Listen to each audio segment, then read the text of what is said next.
Hi guys, welcome to BTS bridge to success में आप सभी लोगों का स्वागत है। कैसे हैं आप लोग? I think and I hope शानदार जानदार और जबरदस्त होंगे, है ना? चलिए, हम लोग लास्ट पड़ाव पे पहुंचे हुए हैं और शैलो फाउंडेशन एक्चुअली जो टॉपिक अभी मैं थोड़ा सा लंबा बना रहा हूं,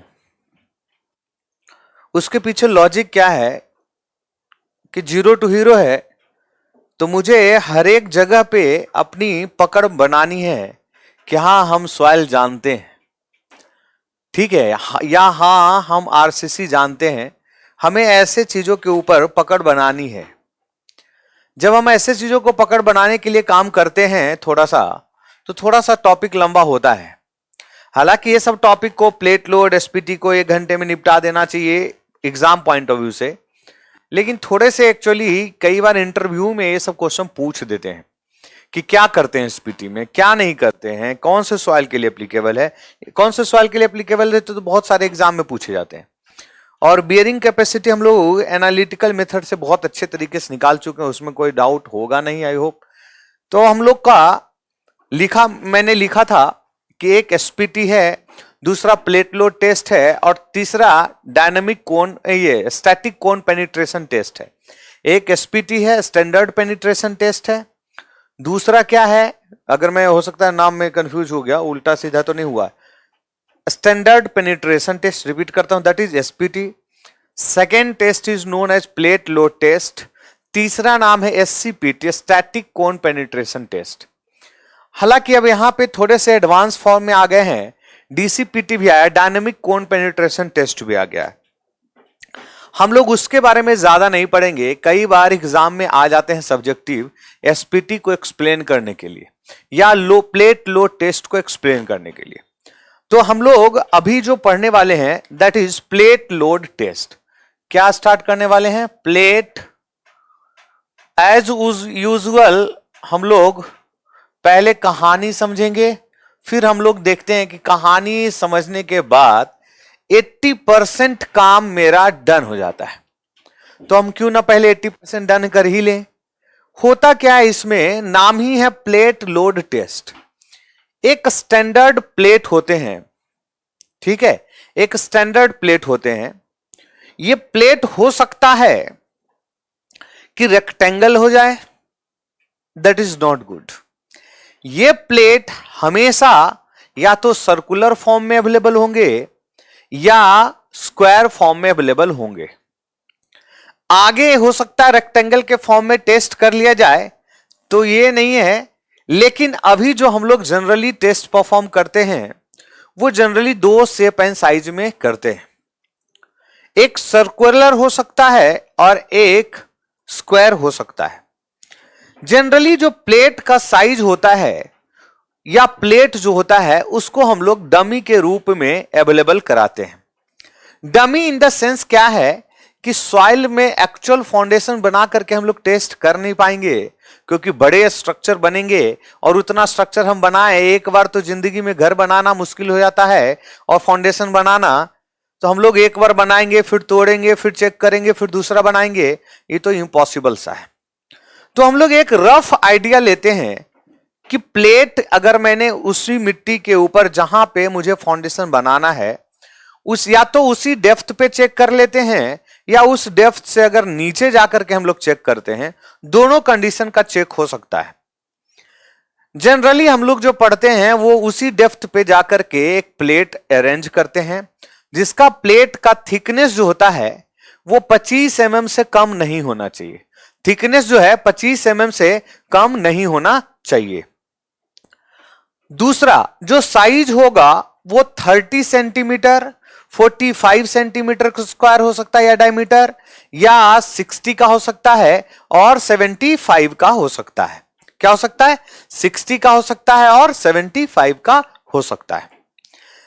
कहीं कहीं पे जगह पे ये लिखे हुए हैं कि 90 सेंटीमीटर का भी हो सकता है, तो हो सकता है, हो सकते हैं नए मेथड आए होंगे उसमें थोड़े से प्लेट साइज को बड़ा कर दिया गया है, लेकिन हमें जनरली अभी अभी के लिए समझना है कि 30 सेंटीमीटर से 75 सेंटीमीटर तक इसका साइज हो सकता है।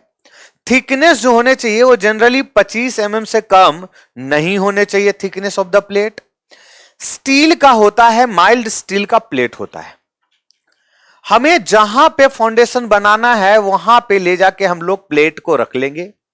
ऊपर से एक हाइड्रोलिक फंक्शन के थ्रू हम लोग इसके ऊपर लोड डालेंगे। कैसे लोड डालते हो सब मैं दिखाऊंगा, फिगर बनाऊंगा, अभी समझना।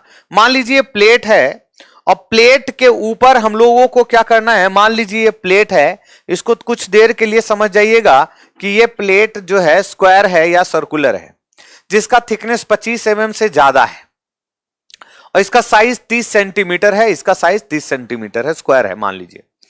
मुझे जहां पे चेक करना होगा, मुझे इस डेप्थ पे चेक करना है, मैंने यहां ले जाकर के अरेंज कर लिया और इसके ऊपर एक पाइप के थ्रू, एक सिस्टम के थ्रू हम लोग इसके ऊपर प्रेशर डालना स्टार्ट करते हैं। प्रेशर जो डालते हैं वो लगभग 7 टन पर मीटर स्क्वायर का ग्रेजुअली इंक्रीजेस प्रेशर होता है, रेट ऑफ लोडिंग होता है जिसको बोलते हैं। उसको जनरली अगर देखोगे केजी में तो 0.7 केजी पर सेंटीमीटर स्क्वायर के कॉरस्पॉन्डिंग हम लोग शुरुआत में लोड डालते हैं कुछ देर के लिए, उसके बाद उस लोड को हटा देते हैं और हाइड्रोलिक सिस्टम से अटैच होता है, इसके ऊपर हम लोग लोड डालते रहते हैं, लोड डालते रहते हैं। बोला जाता है कि इस प्लेट के ऊपर जो सिस्टम है या तो कम से कम 2 डायल गेज लगा रहेगा या 3 डायल गेज हो तो और बढ़िया बात है। जब दो डायल गेज लगे होते हैं, डायल गेज क्या करते हैं समझ में आता है, रीडिंग शो करता है। 2 डायल गेज लगे होंगे तो हम लोग डायगोनली अपोजिट साइड पे अरेंज करेंगे। अगर 3 डायल गेज अगर मुझे एडजस्ट करना होगा तो एक रेफरेंस पॉइंट से 120 डिग्री के दूरी पे डाल देंगे। मतलब एक सर्कल इस तरीके से बनाना है कि इक्वल डिस्टेंस आ जाए और 3 बन जाए गोल के टर्म में। मतलब एक दूसरे के बीच का जो डिस्टेंस होगा, एंगल वाइज रेडियल डिस्टेंस जो होगा वो 120 डिग्री होगा। मतलब एक अगर मैंने यहां एडजस्ट किया तो दूसरा 120 पे, तीसरा 120 पे, इस तरीके से कम से कम 2 डायल गेज हमें अरेंज करना है। अगर मैं 2 कर रहा हूं तो डायगोनली अपोजिट साइड पे करूंगा, अगर 3 कर रहा हूं तो वेल एंड गुड 120 डिग्री पे हम लोग एडजस्ट कर देंगे। ठीक है, यहां तक हम लोगों ने अभी 4 पॉइंट समझा कि एक स्क्वायर प्लेट ले सकते हैं या एक सर्कुलर प्लेट ले सकते हैं। प्लेट का थिकनेस 25 mm से कम नहीं होना चाहिए, दूसरा पॉइंट। तीसरा पॉइंट हम लोग को यह समझ में आया कि जो साइज होंगे वो 30 सेंटीमीटर से 75 सेंटीमीटर तक हो सकते हैं। कुछ कुछ जगह पे 90 सेंटीमीटर बोले जाते हैं, वो भी हम लोग को ध्यान में रखना है। यहां पे कोई पूछेगा नहीं कि कितना लेते हैं। जहां पे हमें टेस्ट करना है, जिस लेवल पे टेस्ट करना है, उस पे ले जाकर के थोड़ा सा एक मार्क बना करके थोड़ा सा गड्ढा हम लोग जैसे बोलते हैं ना, अच्छे से कर दो, हिले डुले ना। तो हम लोग जहां पे मिट्टी पे लेके जाएंगे और मिट्टी को हम लोग थोड़े से गड्ढा करके मार्क कर देंगे ताकि ये जो प्लेट है ना बहुत अच्छे से स्टेबल हो जाए। इसके ऊपर इनिशियल लोड डालेंगे 0.7 केजी पर सेंटीमीटर स्क्वायर से या 7 टन पर मीटर स्क्वायर से हम लोग लोड डालेंगे। कुछ देर लगाएंगे फिर छोड़ देंगे ताकि प्लेट क्या हो जाए, बैलेंस हो जाए, वो इधर उधर मूव ना करे। यहां तक समझ में आया? 2 डायल गेज लगाएंगे तो डायगोनली अपोजिट लगाएंगे, 3 डायल गेज लगाएंगे तो 120 डिग्री पे हम लोग उसको लगा देंगे। ठीक है, यहां तक समझ में आ गया? अब जो लोड अप्लाइड करना है इस प्लेट के ऊपर, वो लोड अप्लाई करने का 2 तरीके हो सकते हैं।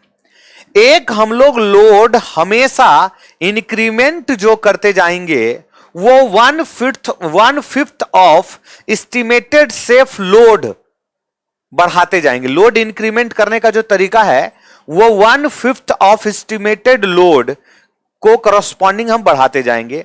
कहां तक बढ़ाते जाएंगे? जब तक मिट्टी फेल ना हो जाए। जब मिट्टी फेल होगा इसका मतलब सडन बहुत ज्यादा क्या हुआ होगा, सेटलमेंट हुआ होगा, तो मैं समझ जाऊंगा कि यहां पे मिट्टी अब क्या हो रहा है, फेल हो रहा है। एक तो तरीका यह है कि 1/5 इंक्रीमेंट जो है, टेस्ट प्लेट का इंक्रीमेंट जो है, लोड करने का तरीका जो है वो 1/5 of the estimated safe load है। कब तक बढ़ाते जाएंगे? जब तक फेल नहीं हुआ है। या तो फिर एटलीस्ट 25 mm तक सेटलमेंट हो रहा है, वहां तक हम लोग लोड डालते जाएंगे। इन दोनों में से जो मिनिमम होगा उसके ऊपर हम लोग काम करेंगे, दोनों में से लीस्ट जो होगा उसके ऊपर हम लोग काम करेंगे। बात समझ में आया? जो रीडिंग हम लोग को लेना है डायल गेज का, वो रीडिंग कहीं कहीं पे लिखा हुआ है कि 1 मिनट मिलेंगे, फिर 4 मिनट मिलेंगे, फिर 10 मिनट मिलेंगे। इसको आप अपने तरीके से परफॉर्म कर सकते हो। मैं कह रहा हूं कि 1 मिनट में ले सकते हैं, 2.25 मिनट में ले सकते हैं, 4 मिनट में ले सकते हैं, 6 मिनट में ले सकते हैं, 6.9 मिनट में 9 मिनट में ले सकते हैं, 16 मिनट में ले सकते हैं, 25 मिनट में ले सकते हैं, और उसके बाद 1 घंटे में भी हम लोग क्या कर सकते हैं, रीडिंग ले सकते हैं। हम लोग को जो भी डायल गेज लगाए हैं उन दोनों का रीडिंग लेते जाना है। हर एक रीडिंग का एवरेज निकाल करके मैं बोलता जाऊंगा कि ये एवरेज है।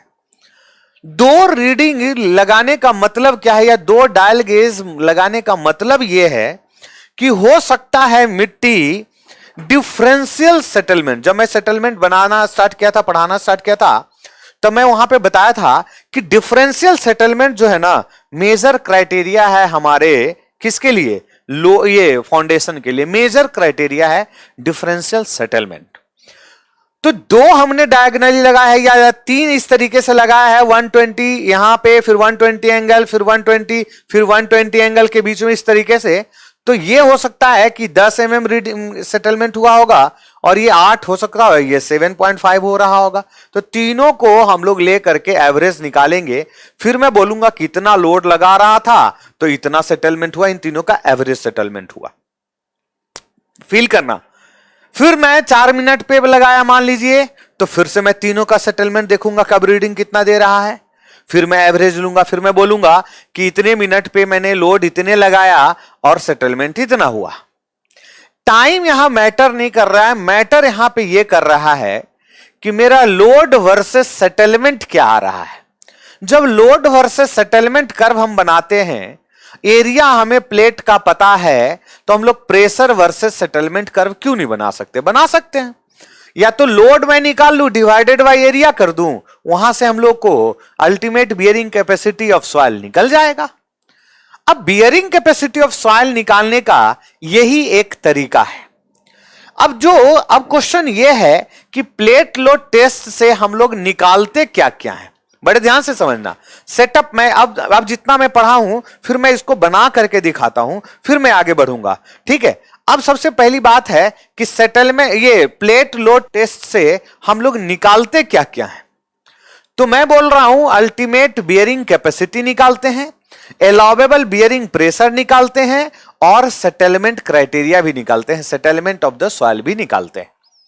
तो मैं सबसे पहले ये लिखता हूं कि इट इज यूज्ड फॉर, किसके लिए हम लोग इसका यूज करेंगे और किस सॉइल के लिए हम लोग इसका यूज करेंगे। ये ग्रेनुलर सॉइल के लिए ज्यादा एप्लीकेबल है। अब इसके पीछे लॉजिक क्या है वो मैं समझाऊंगा।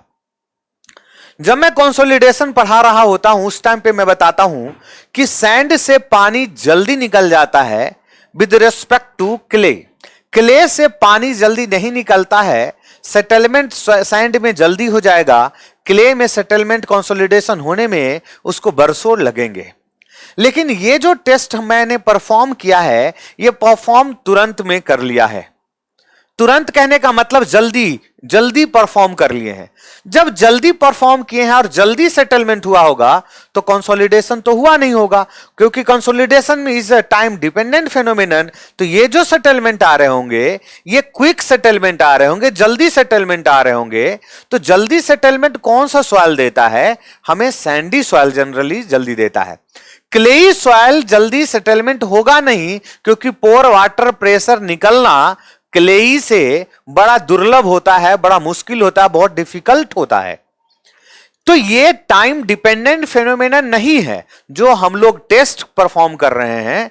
ये टाइम नहीं लग रहा है, ये बहुत जल्दी परफॉर्म कर ले रहे हैं। इसीलिए बोला जाता है कि ये जो है टेस्ट, ये टेस्ट एप्लीकेबल है किसके लिए? एप्लीकेबल है किसके लिए? ग्रेनुलर सॉइल के लिए या कोहेजन लेस सॉइल के लिए ये ज्यादा अच्छा रिजल्ट देगा। क्योंकि अगर क्लेई होगा तो इसमें पानी निकलने के लिए, कंसोलिडेट होने में इसको बहुत वक्त लगेगा, उतना देर तक हम लोग टेस्ट परफॉर्म नहीं करते हैं। इसलिए कह रहा है कि मोर सुटेबल है किसका, मोर सुटेबल किसका है, ये ग्रेनुलर सॉइल के लिए ये मोर सुटेबल है। अब बात यह है कि प्लेट लोड टेस्ट, एक बात समझ में आया, मैं बार बार बोलता हूं आपको कि ये हम लोग को दो चीज समझना है, दो चीज समझना है कि हम लोगों को कौन से सॉइल के ऊपर करते हैं और कौन से सॉइल के ऊपर करते हैं और क्या निकालते हैं। कोई भी टेस्ट हम लोग परफॉर्म करते हैं तो क्या निकालते हैं और किस सॉइल के ऊपर परफॉर्म करते हैं, यह हम लोगों को समझना जरूरी है। जो आईएस कोड है जिसको प्लेट लोड टेस्ट ने वेरी किया है वो 1888 है, 1888 नाम है, 1888 है आईएस कोड कितना, 1888 या, और ये ईयर कौन सा है, 1992 है। तो मैं यहां लिखता हूं कि ये किसके कोड के कोरस्पॉन्डिंग, 1888 और 1992 कोड ने इसको रिकमेंड किया है।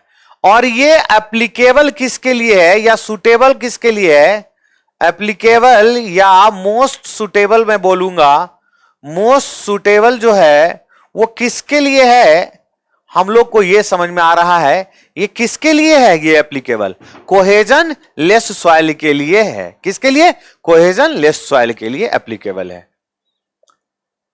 कोहेजन लेस सॉइल के लिए क्या है, एप्लीकेबल है। और ये निकालता क्या क्या चीज है, इट इज यूज्ड टू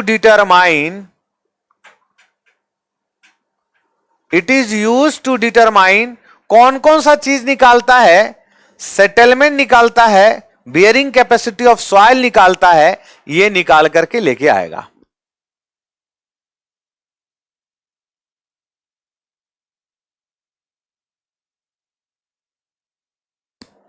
अब क्या निकालता है, it is used to determine, क्या निकालता है, ultimate bearing capacity of soil. मतलब ये इसको शॉर्ट फॉर्म में लिखें QU, इसको लिख ही देता हूं, ultimate bearing capacity of soil. बात समझ में आया। दूसरा क्या है, सेटलमेंट, सेटलमेंट ऑफ सॉइल भी ये क्या करेगा, निकालेगा, या settlement of foundation itself.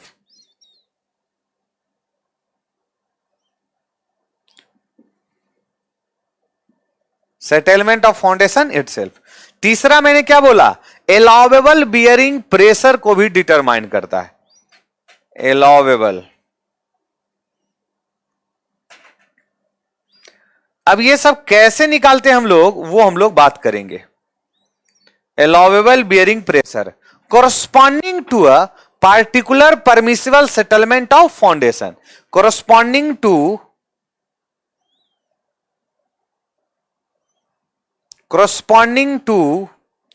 particular settlement of foundation,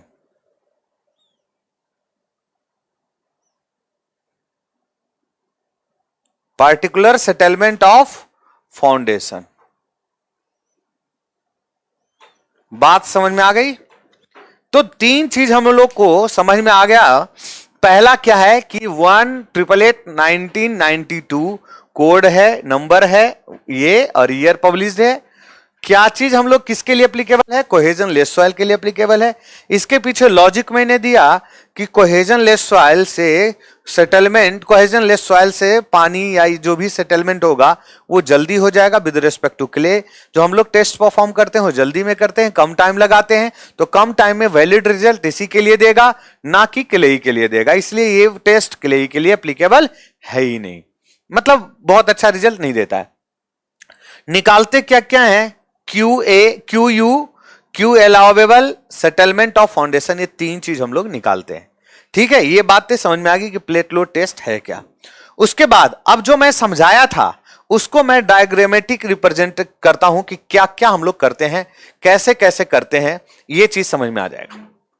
बड़े आराम से देखना है प्रोसीजर क्या है। मैं लिखता जाऊंगा, समझता जाऊंगा, और आप लिखते भी जाएंगे, समझते भी जाएंगे, साथ साथ बढ़ते भी जाएंगे। सबसे पहली बात क्या है कि कोई भी जहां पे हमें टेस्ट नहीं करना है वहां पे हम लोग को एक गड्ढा करना होगा।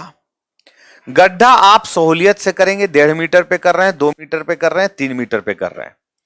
गड्ढा करने के बाद क्योंकि फाउंडेशन का जो डेप्थ ऑफ फाउंडेशन है या फुटिंग है वो आप डिसाइड करेंगे कि मुझे 1.5 मीटर पे करना है या 2 मीटर पे करना है या 2.5 मीटर पे करना है या 1 मीटर पे करना है, उसके लेवल पे ये गड्ढा होगा। मैंने बोला एक प्लेट अवेलेबल होता है, लिखते भी जाऊंगा कुछ कुछ। प्लेट अवेलेबल होता है in the form of available form of square या सर्कुलर, स्क्वायर या सर्कुलर। साइज जनरली वेरीड करता है, size 30 centimetre to generally 75 centimetre तक वेरी करता है। ठीक है, ये दो बात समझ में आ गया। अब सबसे पहली बात जो विड्थ है, यहां पे हम लोग क्या करते हैं, मान लीजिए थोड़ा सा यहां पे गड्ढा हम लोग इस तरीके से कर देते हैं, जहां पे हम लोग को प्लेट बनाना है वहां पे मान लीजिए इस तरीके से हम लोग गड्ढा कर दिए इसके मिट्टी में, और यहां पे हम लोगों को प्लेट हम लोग अरेंज कर दिए। ठीक है, थोड़ा सा इसको बहुत ज्यादा समझने में ध्यान देना है। हमने थोड़ा सा कर दिया मार्क, जैसे कटिंग थोड़ा कर करके उस पर बिठाते हैं ना, ताकि ये इधर उधर डिस्प्लेस ना हो। इसका जो थिकनेस जनरली अवेलेबल होगा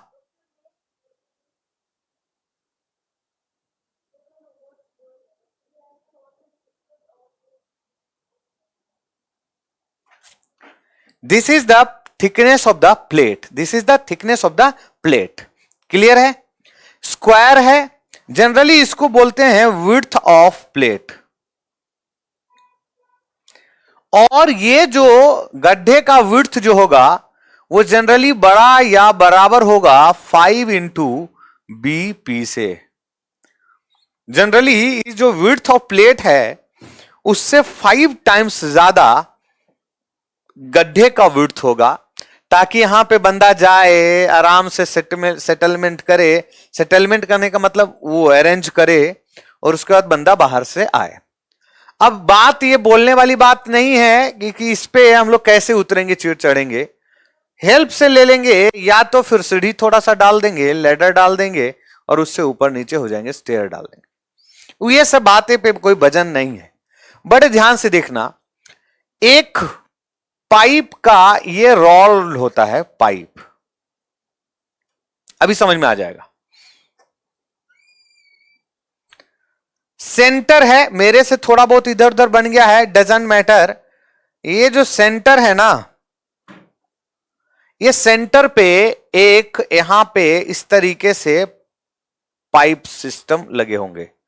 ठीक है, पाइप सिस्टम लगे होंगे और ये इस तरीके से अरेंज होंगे, इस तरीके से। ठीक है, ये इस तरीके से। ठीक है, ये इसी के थ्रू ये इसके ऊपर प्रेशर डालेंगे। क्या करेंगे? प्रेशर डालेंगे इसके ऊपर। ये कनेक्टेड जो होते हैं, यहां पे दिखेगा नहीं इस तरीके से, और एक और कनेक्टेड होंगे जो यहां पे ये हाइड्रोलिक जैक सिस्टम से क्या होंगे, कनेक्टेड होंगे इस तरीके से। ठीक है, बड़े ध्यान से समझना, कुछ भी नहीं है भाई, ये सब डराने वाली बातें हैं। ठीक है, यहां से ये भी कनेक्टेड होंगे, अंदर अंदर जाएंगे, पता नहीं चलेंगे, आपको दिखेगा नहीं, तो आप इस तरीके से कनेक्टेड कर सकते हो। ठीक है, इसको बोलते हैं हाइड्रोलिक जैक। इसको क्या बोलते हैं? हाइड्रोलिक जैक बोलते हैं। क्या बोलते हैं? Hydraulic jack. और इसको बोलते हैं पाइप अरेंजमेंट। इसको क्या बोलते हैं? Pipe arrangement. अब ये जो लोड मैं डाल रहा हूं, ये दो तरीके से लोड डाल सकता हूं। मैंने थोड़ा सा इसको मॉडिफाइड कर रखा है कि हाइड्रोलिक जैक सिस्टम से हम लोग डाल रहे हैं प्रेशर। हाइड्रोलिक जैक सिस्टम से जा डाल रहे हैं तो ये एक किससे कनेक्टेड होगा? गर्डर से कनेक्टेड होगा। अब मैं इसको मिटा देता हूं, मुझे इससे क्या जरूरत है। ये एक गर्डर सिस्टम से कनेक्टेड होगा जो इस तरीके से इसको सपोर्ट कर रहा होगा, ये इसको सपोर्ट कर रहा होगा, और ये गर्डर सिस्टम से क्या होगा? कनेक्टेड होगा इस तरीके से। ठीक है, ठीक है, इस तरीके से कनेक्टेड होगा।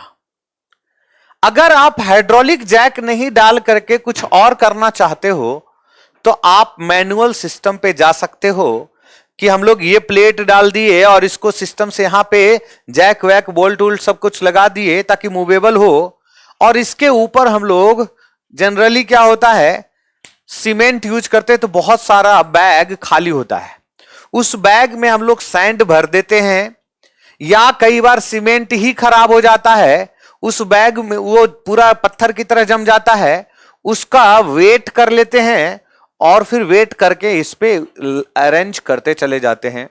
उसके लोड के वजह से, स्टैटिक लोड के वजह से धीरे धीरे लोड हम लोग क्या करते जाते, बढ़ाते जाते हैं, नोट डाउन करते, बढ़ाए नोट डाउन, बढ़ाए नोट डाउन करते गए। उस तरीके से भी आप कर सकते हो। मैंने सिस्टम को थोड़ा सा मॉडिफाइड कर दिया है कि आप इसके ऊपर यहां पे एक सिस्टम लगा हुआ है, क्या इस तरीके से सिस्टम लगा हुआ है, इस तरीके से, जिसको बोल रहे हैं हम लोग डायल गेज।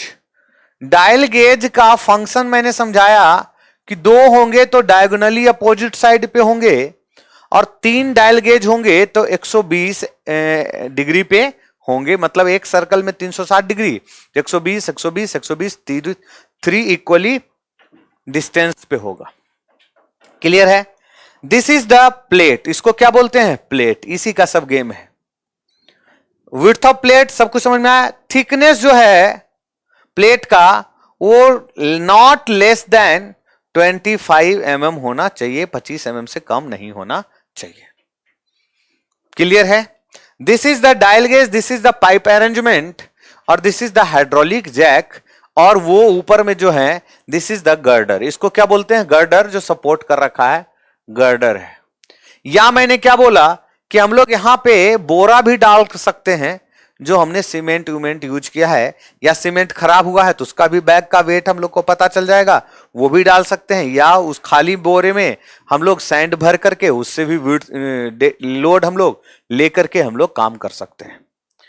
मैंने क्या समझाया, बड़े ध्यान से समझिएगा इसको, कि मैंने अभी तक क्या समझाया मैं फिर से रिपीट करता हूं। इधर भी पूरा मिट्टी है, उधर भी पूरा मिट्टी है, गड्ढा है। कितना गड्ढा है जो हम लोग को समझ में आ जाएगा कि क्या है।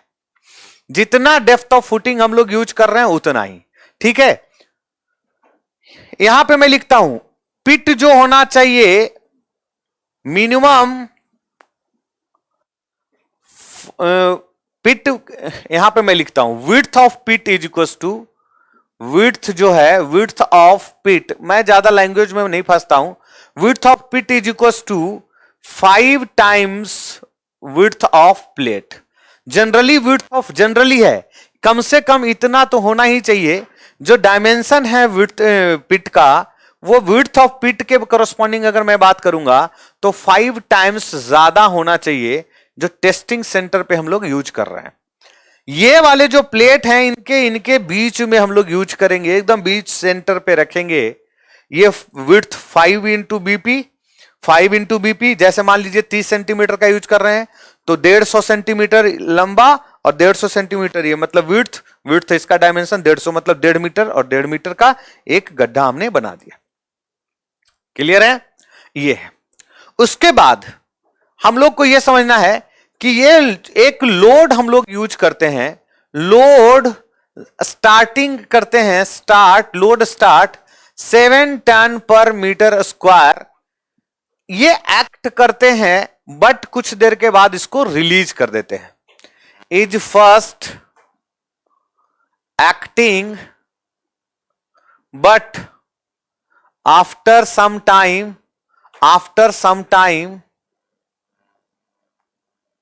रिलीज्ड। RELEASED, RELEASED, released. क्या है? आफ्टर सम टाइम क्या करिएगा आप? रिलीज कर दीजिएगा। लोड स्टार्ट 7 टन पर metre square is first acting, but after some time it should be released. मतलब देसी लैंग्वेज में मैं लिख दिया हूं, इसको ध्यान से देख लेना, कोई दिक्कत नहीं। अब देखना, जो हम लोगों ने लोड डाला है, ये इसका सेटलमेंट कितना होना चाहिए और किस रेट ऑफ लोड से हम लोग इसके ऊपर लगाएंगे, ये हम लोग को समझना है। तो मैं लिखूंगा इस पे कि loads are applied on test plate. ध्यान से देखिएगा, loads are applied on test plate. किसके ऊपर? Test plate in increment of कितना? 1/5 of the estimated safe load. 1, या इसको सीधा लिखिए, 1/5 ऑफ एस्टिमेटेड सेफ लोड। कहां तक? Up to failure, up to failure. और क्या हो सकता है? until a settlement of, or until settlement of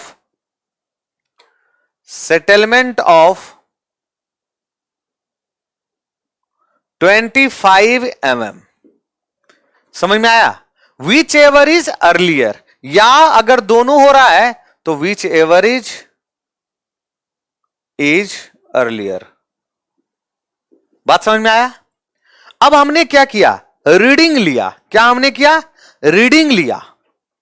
जितना हमने लोड डाला और डायल गेज का रीडिंग लिया, इन दोनों का एवरेज लिया, that is a settlement. Dial gauge का रीडिंग लिया, फिर हमने एवरेज लिया, that is a settlement. Then load settlement curve plotting हम लोग स्टार्ट करेंगे। जो डाटा मेरे पास आया है, उस डाटा से हम लोग लोड सेटलमेंट कर्व बनाएंगे। Then load settlement curve can be plotted.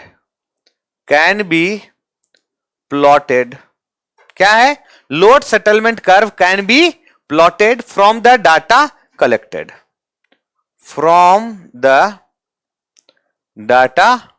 collected, इसमें कोई बड़ी बात है ही नहीं। लोड हमारे पास आ गया है, लोड हमने कितना लगाया है वो हम देख रहे हैं, और सेटलमेंट कितना हो रहा है, डायल गेज का रीडिंग का एवरेज हम लोग लेकर के काम कर रहे हैं। ठीक है, ये तो कहानी था। अब मेरे को बात समझना है कि कैसे इंप्लीमेंट करते हैं। एक फिगर लगा हुआ होगा, फर्स्ट फिगर दिखा दीजिए, ताकि ये तो मैंने हाइड्रोलिक जैक सिस्टम पे काम किया है, और एक मैनुअल सिस्टम पे जब हम लोग काम करते हैं तो कैसा स्ट्रक्चर दिखता है, दोनों आप समझ लीजिए। ये देखिए आपके पास फिगर है, रिक्वायर्ड है, कितना विड्थ रिक्वायर्ड है। जनरली मैंने बताया है कि विड्थ ऑफ द प्लेट का 5 टाइम्स ज्यादा विड्थ होगा उस गड्ढे का। यहां तक सही है। डायल गेज लगे हुए हैं, डायल गेज फिक्सर लगे हुए हैं, टेस्ट प्लेट और ब्लॉक लगे हुए हैं, ऊपर जैक है, ऊपर में देखिए बहुत सारे लोडेड प्लेटफॉर्म बने हुए हैं, उसके ऊपर बहुत सारे लोडेड बोरा हम लोगों ने डाल रखा है या स्टोन डाल रखे हैं। स्टोन का वेट हम लोग को पता चलता चला जाएगा। ठीक है, एज रिक्वायर्ड। बीच में कह रहा है head room for person to sit and observe dial gauge. हमने यहां पे भी हेड रूम प्रोवाइड किया है, जो कि यहां पे भी है, यहां पे भी है, और कुछ नहीं है। ठीक है, ये है लोकल जो चीज हम लोग जान रहे हैं। ठीक है ना, इसमें कोई बड़ी बात है ही नहीं। मेन फोकस करना हमें कहां पे? यहां पे। ये जो बातें मैंने बोला हटा दीजिए, ये जो बातें मैंने बोला सभी कुछ मैंने लिख दिया है कि कितना आ रहा है, कैसे आ रहा है, क्या हो रहा है। अब कहानी मैं थोड़े से और समझाता हूं इसको, कि हम लोग अभी तक यहां समझ गए कि load settlement curve can be plotted from the data collected. जहां से डाटा हम कलेक्ट करेंगे वहां से लोड सेटलमेंट कर्व हम लोग बना के लाएंगे। ये चीज तो क्लियर हो गई, ठीक है। ये सब कहानी है, ये सब जनरली टेस्ट प्रोसीजर होता है, जब हम लोग टेस्ट करते थे सब अवेलेबल ही होता है। कॉन्सेप्ट जो है वो अब सीखना है कि हम लोग का कॉन्सेप्ट क्या है। कॉन्सेप्ट क्या है ये समझना है आराम से। अभी हम लोगों को पता चल गया है, आपको पता है सेटलमेंट नीचे की तरफ होगा, तो मैं यहां से बना रहा हूं, ठीक है। यहां से एक्चुअल में बनाना चाहिए था यहां से, लेकिन मैं यहां से तो बना नहीं पाऊंगा, तो मैं यहां से बना पा रहा हूं, ठीक है। इस तरीके से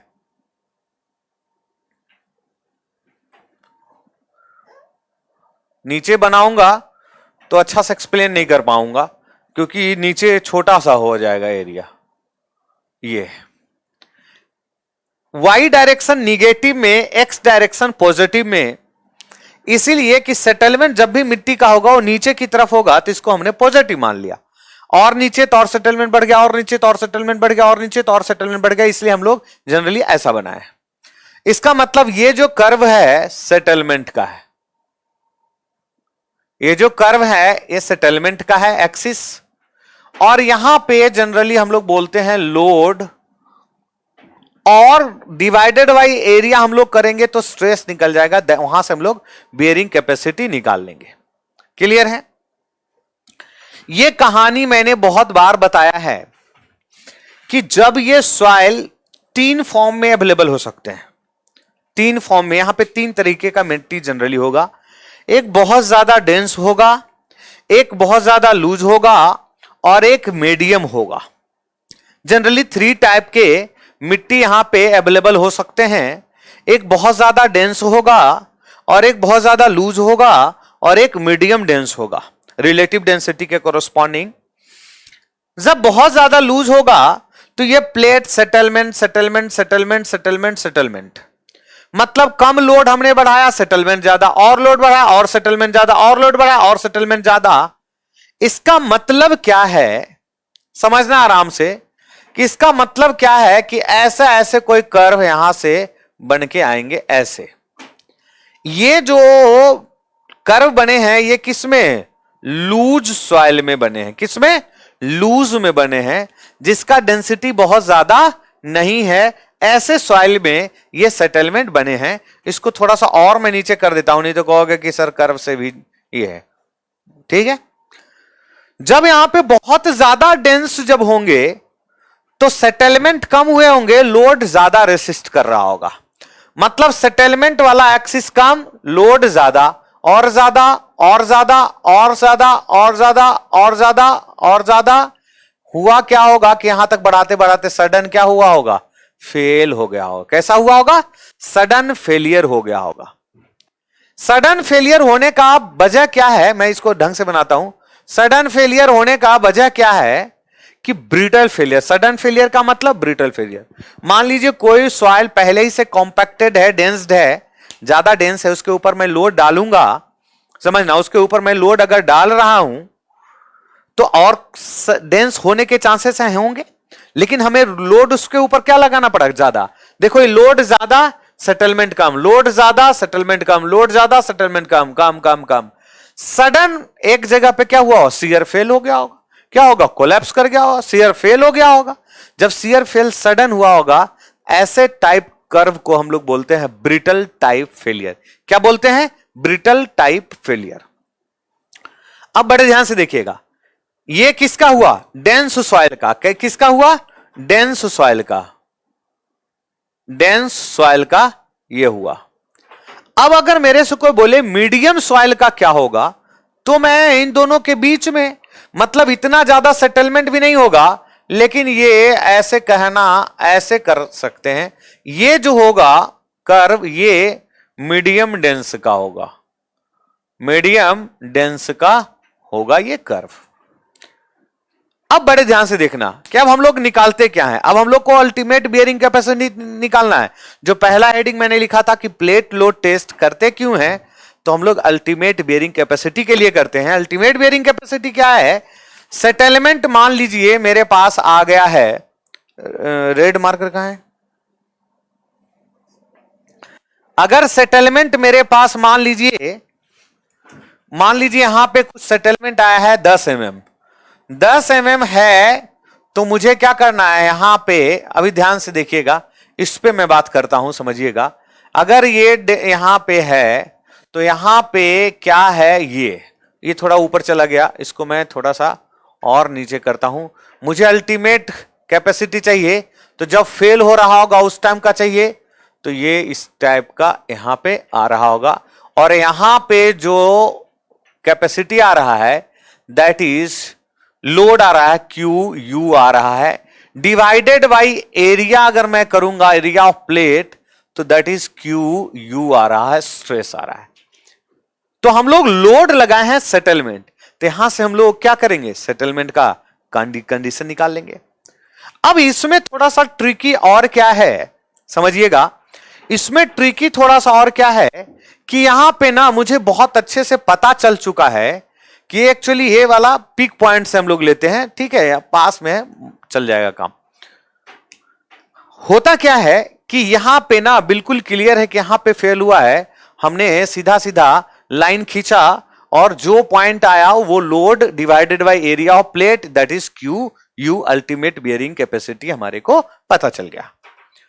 लेकिन जब ये कंडीशन हम लोग बात करते हैं लूज कंडीशन पे, तो मैं बता नहीं पा रहा हूं कि कंडीशन यहां पे है, कि कंडीशन यहां पे है, कि कंडीशन यहां पे है, कंडीशन यहां पे है, कहां पे है, इसका कंडीशन हम लोग नहीं बता पा रहे हैं कि ये फेलियर एक्चुअल में हुआ कहां है। तो जब लूज सॉइल होते हैं तो जनरली हम लोग इसका मेथड जो है निकालने का, क्योंकि हम कोई बोलेगा बंदा यहां से खींचो, कोई बोलेगा यहां से खींचो, यहां पे ये वाला लोड, कोई बोलेगा ये लोड, कोई बोलेगा ये लोड, कोई बोलेगा ये लोड, इस तरीके से लड़ाई झंझट होगा। हम लोग क्या करते हैं? डबल टेंजेंट मेथड बनाते हैं। एक टेंजेंट यहां से हम लोगों ने ड्रॉ किया है दैट इज दिस वन मान लीजिए, और फिर एक टेंजेंट हम लोग यहां से खींचे हैं, ड्रॉ किए हैं दैट इज दिस वन।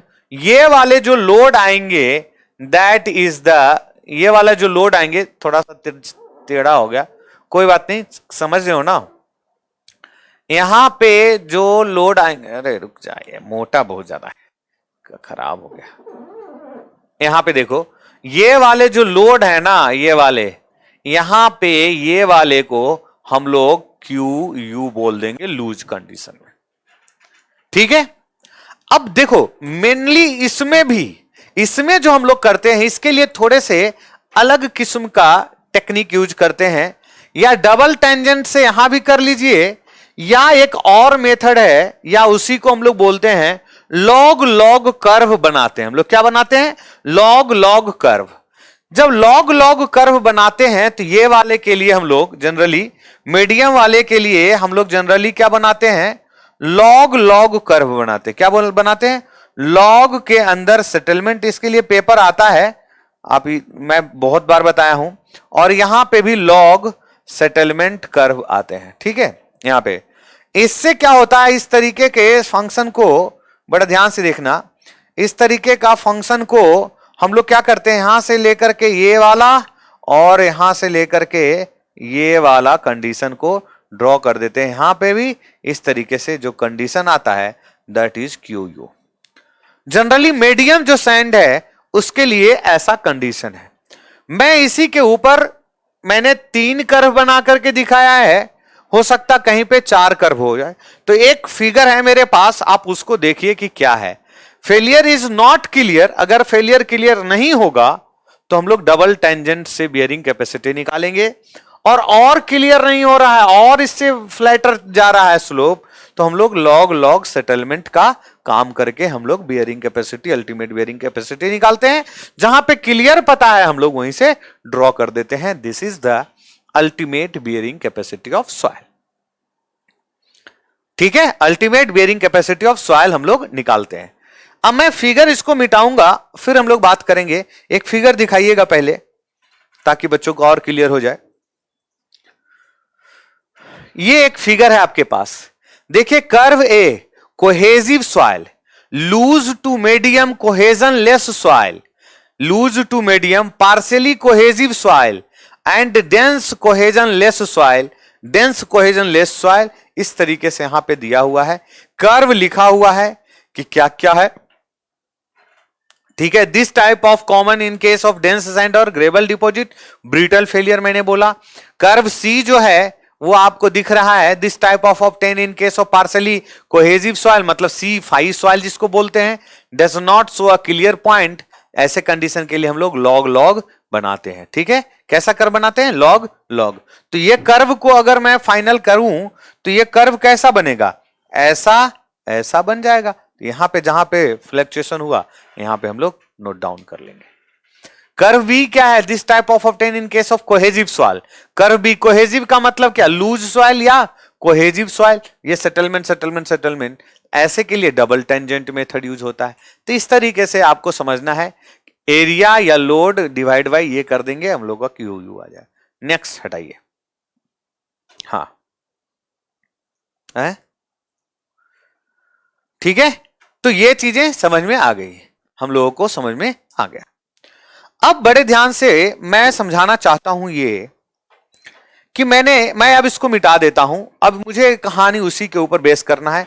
इसका काम हो गया है, अब सारे के सारे कहानी इसी के थ्रू हम लोग के पास आने वाला है और इसी को हम लोग पकड़ करके आगे बढ़ेंगे। ठीक है,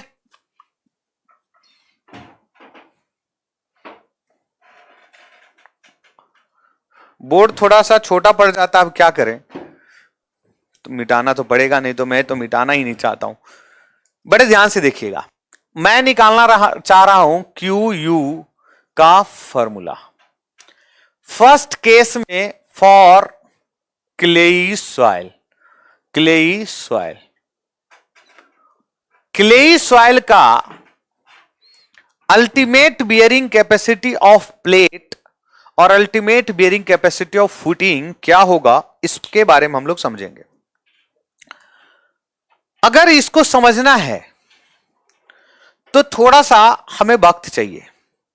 वक्त क्या है कि सबसे पहले हमें समझना होगा कि अगर मैं सी फाई सॉइल के लिए क्यू यू जानता हूं तो C N C plus Q N Q plus 0.5 B gamma N gamma होता है।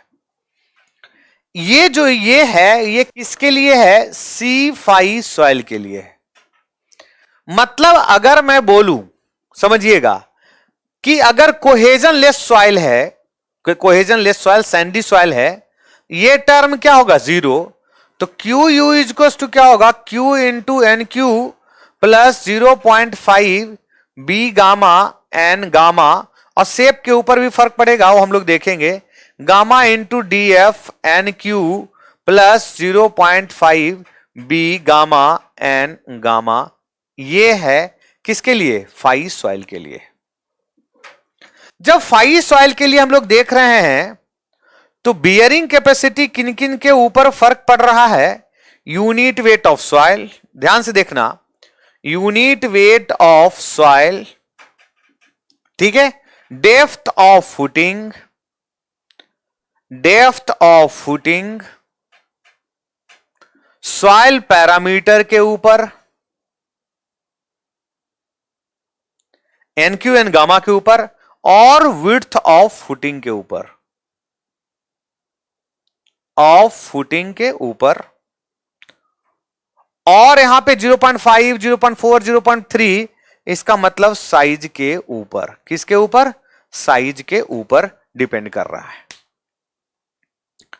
अब बड़े ध्यान से देखना, इसका मतलब कि जब सैंडी सॉइल होगा,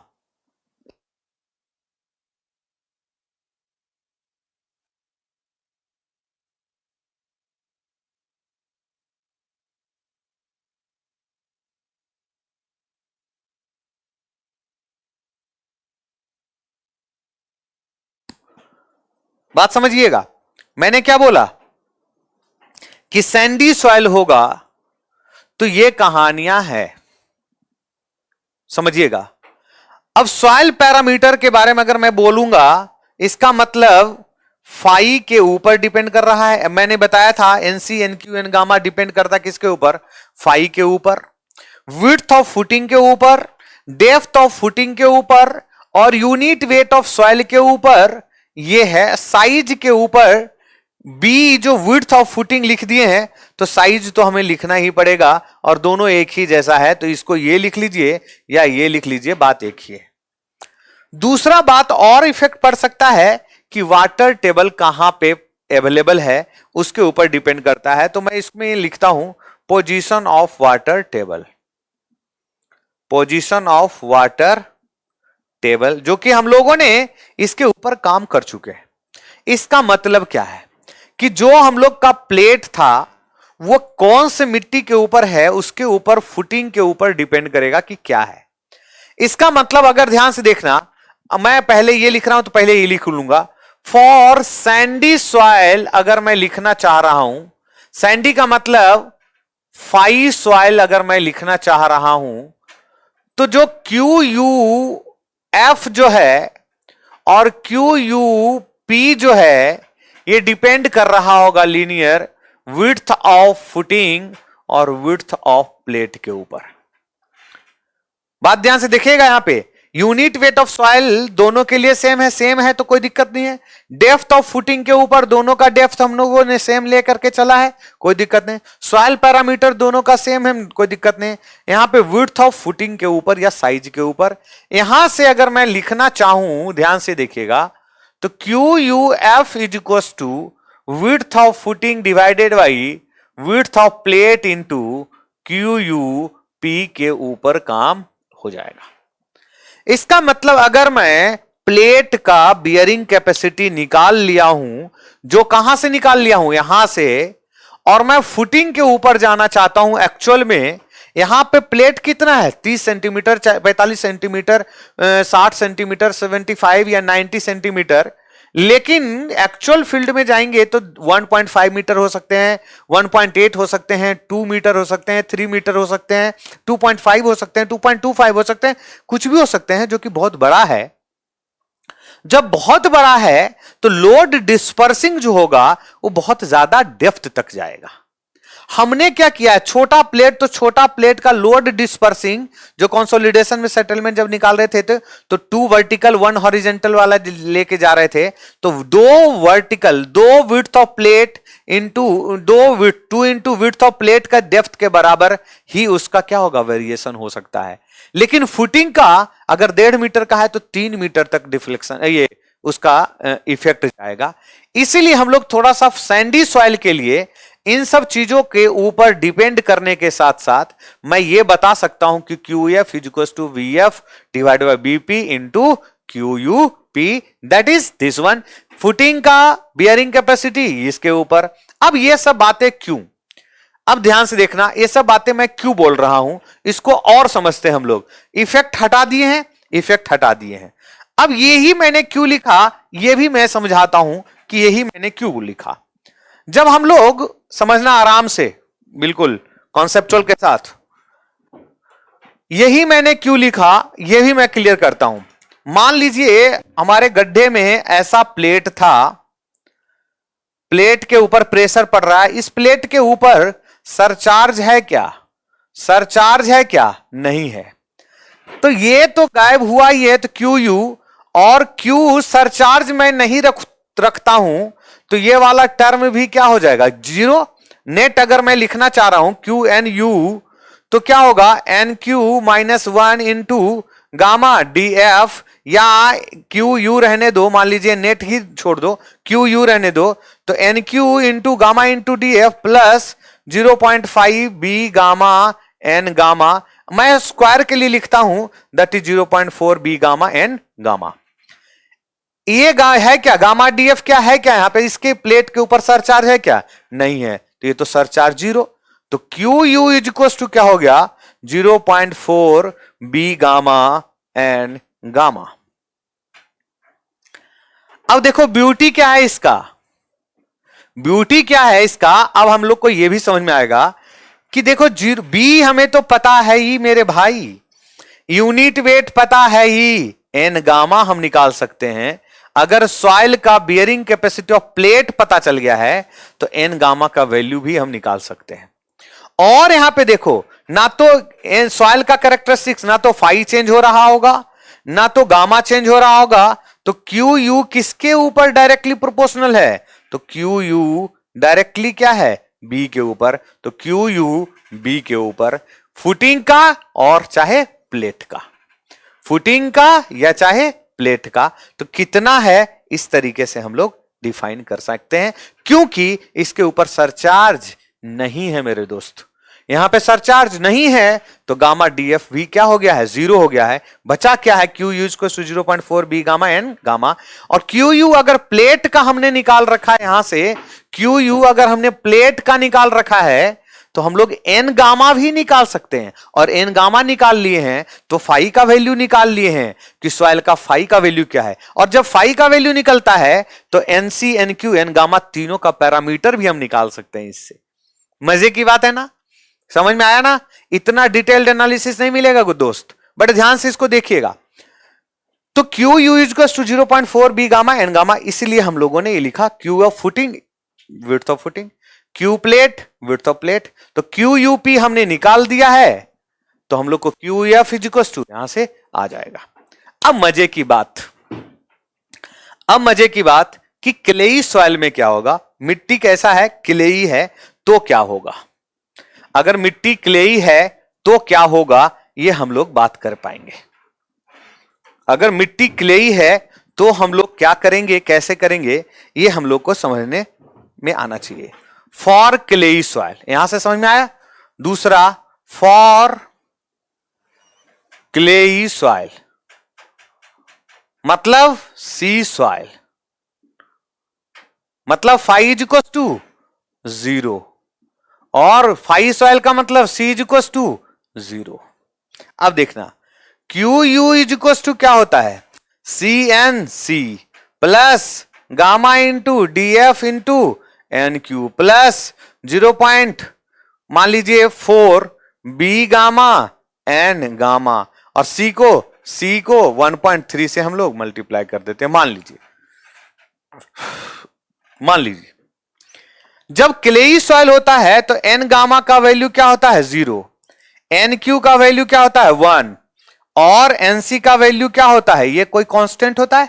एस्केप्टन के थ्रू जाएंगे तो इसके लिए फॉर्मूला है अलग अलग।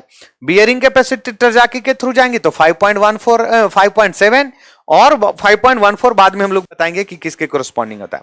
ये एनसी, इसका मतलब अगर मैं इसके कोरस्पॉन्डिंग लिखूं Q U is equal to, और अभी हमने लिखा कि इस मिट्टी के ऊपर, प्लेट के ऊपर कोई सरचार्ज है ही नहीं, नो सरचार्ज।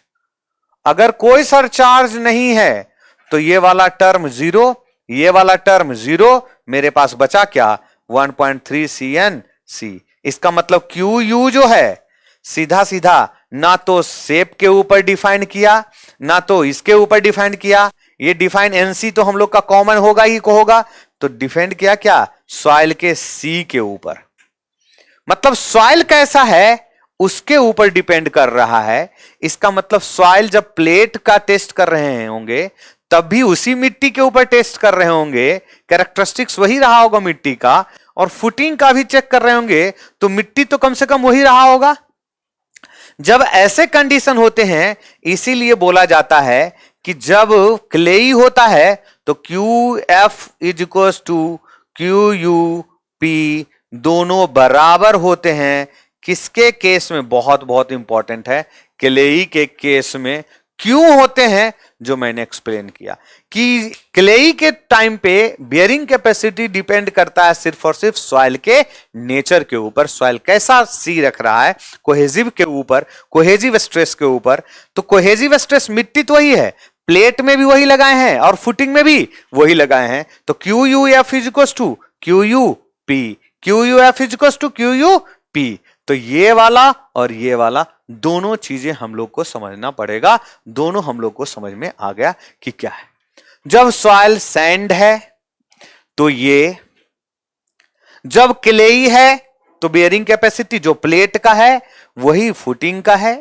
जब सैंड का है तो बियरिंग कैपेसिटी ऑफ फुटिंग निकालना होगा, तो BF divided by BP into QP. ये अब बीएफ बीपी ये सब मैं बार बार बोल रहा हूं, तो इसको मैं नेमिंग देता हूं। अब लॉजिक में समझा दिया हूं, फैक्टर्स अफेक्टिंग बियरिंग कैपेसिटी भी मैंने समझा दिया, साथ साथ इस पे काम करना है हम लोग को।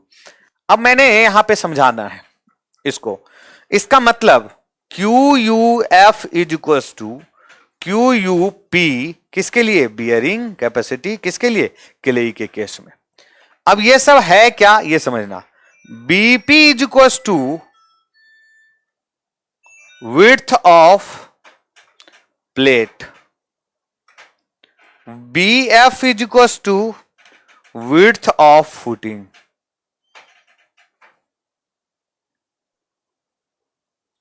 ठीक है, एसएफ एक टर्म आएगा, अभी आगे आएगा, settlement of footing, settlement of footing. दूसरा एसपी टर्म आएगा, settlement of plate, settlement of plate. और क्यू यू एफ जो आएगा, bearing capacity of footing, Q U F footing का, फुटिंग के पास बियरिंग कैपेसिटी, और क्यू यू पी प्लेट का कॉरस्पॉन्डिंग बियरिंग कैपेसिटी, इस तरीके से। ठीक है, तो हमने एक चीज सीखा कि हम लोग को अल्टीमेट बियरिंग कैपेसिटी हम लोग निकालते कैसे हैं। यहां तक हम लोग को काम समाप्त हो गया। मतलब जो फर्स्ट फंक्शन था प्लेट लोड टेस्ट का, प्लेट लोड टेस्ट में जो बियरिंग कैपेसिटी निकाल रहे थे अल्टीमेट, वहां तक हम लोगों ने काम कर लिया। क्लियर? कैसे किए, जो हम लोगों को अच्छे तरीके से समझ में आया। यहां से हम लोगों ने क्या एक एक चीज देख रहे हैं। अब दूसरा मैं जा रहा हूं सेटलमेंट ऑफ फाउंडेशन के ऊपर और सेटलमेंट ऑफ प्लेट के ऊपर।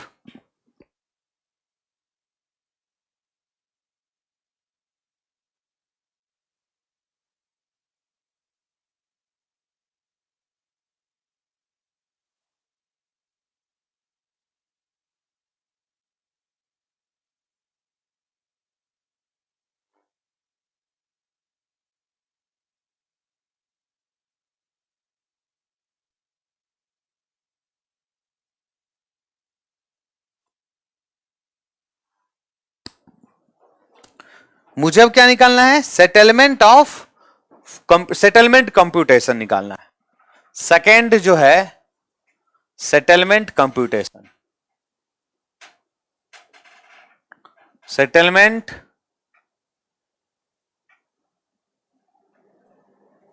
कंप्यूटेशन,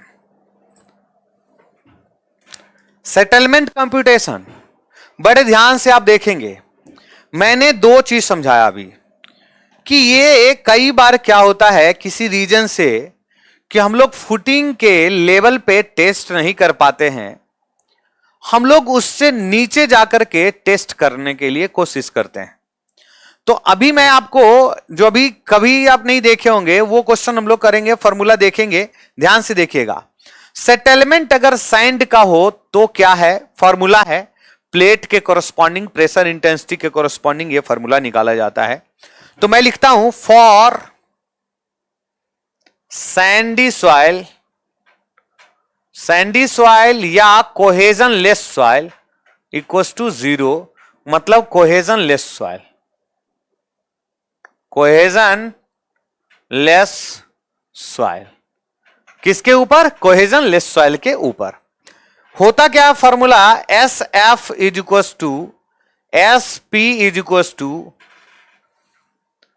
बी एफ लिख देता हूं मैं, एस एफ लिख देता हूं, बीपी प्लस 0.3 और BP into B F plus 0.3 का होल स्क्वायर हम लोग करते हैं। ये एक फॉर्मूला है। किसके केस में है ऐसा फॉर्मूला? कोहेजन लेस सॉइल के केस में है। कब? जब आप सेटलमेंट ऑफ प्लेट निकाल दिए हो, सेटलमेंट ऑफ फुटिंग निकालना चाहते हो, तो सेटलमेंट ऑफ प्लेट आपको पहले ही से पता है कि सेटलमेंट ऑफ प्लेट कितना आ रहा है। विड्थ ऑफ प्लेट पता है, विड्थ ऑफ फुटिंग पता है हमें, ऐसे भी है। ध्यान रहे कि यहां पे बीपी एंड बीएफ जो होगा ये मीटर में रखा जाएगा, तब तो ये 0.3 होगा। अगर आप ये सेंटीमीटर में लिखना चाहते हो, ध्यान से देखना, सेंटीमीटर में लिखना चाहते हो आप,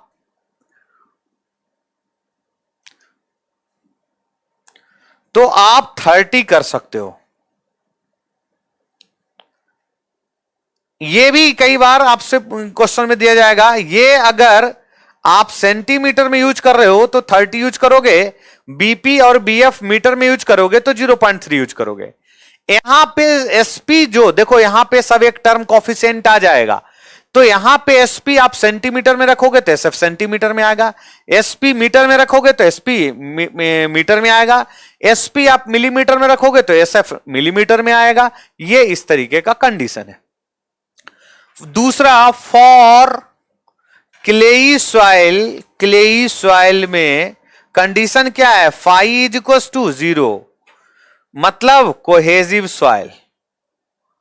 कोहेजिव सॉइल में अगर कोई पूछता है तो मैं लिखता हूं S F divided by S P is equal to B F divided by B P. ये हमारे को फॉर्मूला मिलता है, S F divided by S P is equal to B F by B P. एक और फॉर्मूला मिल सकता है आपको लाइफ में, तीसरा फॉर्मूला। ये क्या है, फर्स्ट फॉर्मूला है, सेकेंड फॉर्मूला है। कोई जबरदस्ती पूछे तीसरा फॉर्मूला कि फॉर किसके लिए, सी फाई सॉइल के लिए क्या होगा, मतलब मिक्सचर है, कोहेजनलेस और कोहेजिव दोनों का मिक्सचर है, तो यहां पे क्या होगा, तो S F divided by S P is equal to B F divided by B P का होल की पावर n प्लस 1, और n इज इक्वल टू जो होगा वो 0.5 होगा, मतलब 1। देखो ध्यान से देखना क्या है, यहां पे इसके पावर 1, यहां पे इसके पावर 2, तो इन दोनों के मिक्सर है, तो यहां पे क्या पावर 1.5, तो यहां 1.5, यहां क्या होगा 1.5। ये सब सभी के सभी कंडीशन तभी वैलिड हैं जहां पे मेरा फुटिंग का डेप्थ है, उसी डेप्थ के ऊपर मैं चेक कर रहा हूं, या उसी के ऊपर मैं चेक कर रहा हूं सेटलमेंट, तभी ये फॉर्मूला वैलिड है। मैंने क्या बोला, समझ में आया कि ये सब तभी वैलिड है अगर फुटिंग यहां पे है, समझना, ये फुटिंग का ये है, बोर्ड छोटा हो रहा है ना बाबू, ये है, मान लीजिए फुटिंग का डेप्थ है और हमने गड्ढा यहीं पे बना रखा है और प्लेट हमने यहीं पे लगा रखा है, इस तरीके से ये सारे के सारे केस इस कंडीशन के लिए वैलिड हैं, तीनों के तीनों, कि फुटिंग का बेस यहां पे वही उसी के पैरेलल में क्या है, ये है प्लेट का लोकेशन, तब तो ये फॉर्मूला वैलिड है। मैंने अभी आपको समझाया कि हो सकता है और एक्यूरेसी करने के लिए इसके नीचे भी हम लोग चले गए होंगे, तो सेकेंड केस में मैं यहां पे आता हूं, एक ही फॉर्मूला है वहां पे, बाकी सब सही है, कोई दिक्कत नहीं है, हम लोग इसी से फुटिंग सेटलमेंट ऑफ फाउंडेशन निकाल करके फिर हम लोग सेटलमेंट करेक्शन कर लेते हैं। क्या करते हैं जब भी हम लोग बात करते हैं, तो मैं इसमें केस लिख रहा हूं, कब, जब डीपर देन किसका, depth of plate load test है, कहां पे, foundation is located at the depth deeper than the क्या है, प्लेट लोड टेस्ट। मतलब फाउंडेशन आप ऊपर, फाउंडेशन का डेप्थ नीचे है, प्लेट लोड टेस्ट आप ऊपर में कर रहे हैं, तो क्या सेटलमेंट होगा तब। तो दूसरे केस में मैं इसको करता हूं कि सेटलमेंट ऑफ इस तरीके से निकाल लोगे और फिर करेक्शन कर लोगे, settlement correction when foundation located at deeper than plate load test. Case 2 है, case 2, settlement if foundation located at deeper than, क्या, foundation located at deeper than the level of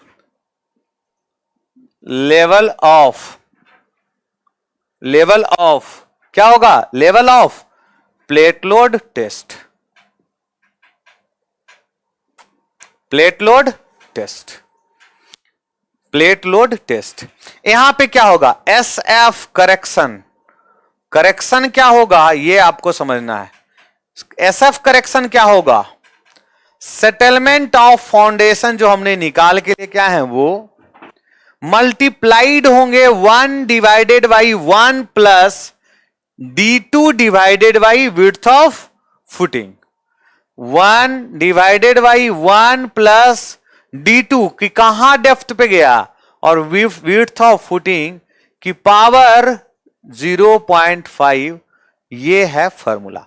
S F is equal to क्या है, correction is equal to क्या है, किसी भी case में वो तीनों में से आप वहां से एस एफ निकाल के लाओगे, करेक्शन क्या करोगे 1/1 plus D2 divided by BF की पावर 0.5, यहां से आप कर लोगे। डेप्थ क्या है, depth of foundation from the level at which plate load test was carried out. Clear है, तो मैं लिख देता हूं डेप्थ ऑफ फाउंडेशन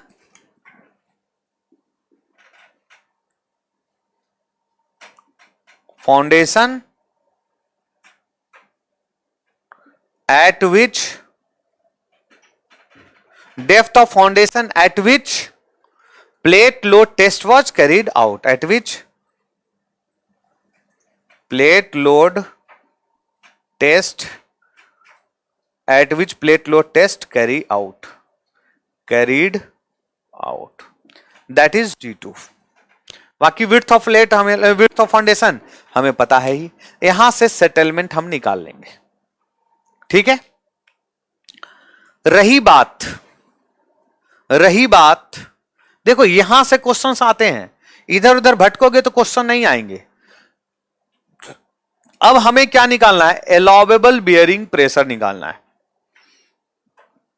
क्या निकालना है, एलोवेबल बियरिंग प्रेशर निकालना है। एलोवेबल क्या होता है हमें यह समझना है। एक्चुअल में आगे हम लोग देखेंगे उसको, यहां पे मिक्सअप नहीं करता हूं मैं। एक मैक्सिमम पता होता है हमें कि अगर एक फाउंडेशन आइसोलेटेड फुटिंग अगर क्ले के ऊपर है तो इसका मैक्सिमम कितना होगा सेटलमेंट, अगर फाउंडेशन कोहेजन लेस सॉइल के ऊपर है तो कितना होगा, अगर राफ्ट है क्ले के ऊपर तो कितना मैक्सिमम सेटलमेंट होगा, अगर राफ्ट कोहेजिव सॉइल के ऊपर है तो मैक्सिमम सेटलमेंट कितना होगा। यह मैक्सिमम सेटलमेंट का भी होता है, डिफरेंशियल सेटलमेंट का भी कंडीशन होता है। उसके कोरस्पॉन्डिंग, बड़े ध्यान से समझना, उसके कोरस्पॉन्डिंग हम लोगों के पास, यहां से मैं मिटाता हूं ये सब, उसके कोरस्पॉन्डिंग हम लोगों के पास कंडीशंस आएंगे कि हम लोग bearing capacity, settlement allowable capacity कैसे निकालते हैं, अलाउएबल बियरिंग कैपेसिटी कैसे निकालते हैं। ठीक है, तो सबसे पहले मैं वहां पे एक फॉर्मूला लिखता हूं डिफरेंशियल के लिए, उसके लिए। ठीक है, तो मैं पहले लिखता हूं, बड़े ध्यान से इसको समझना है कि कितना होता है सेटलमेंट, मैक्सिमम परमिसिबल सेटलमेंट कितना होता है, कैसे होता है ये।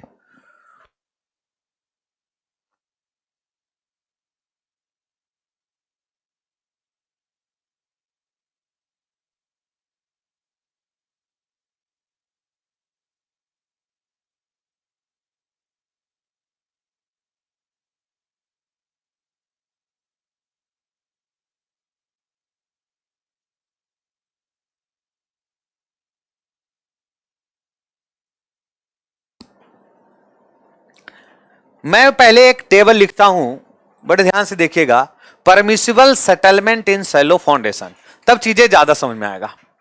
परमिसिबल सेटलमेंट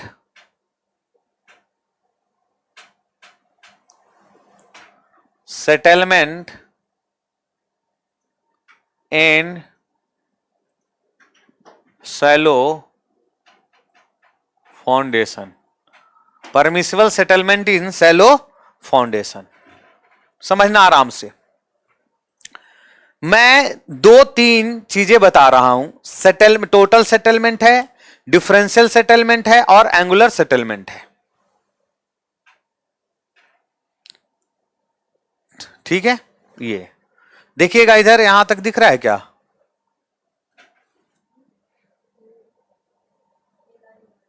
ये लाइन नहीं दिख रहा है, चलिए ठीक है, देख लेंगे।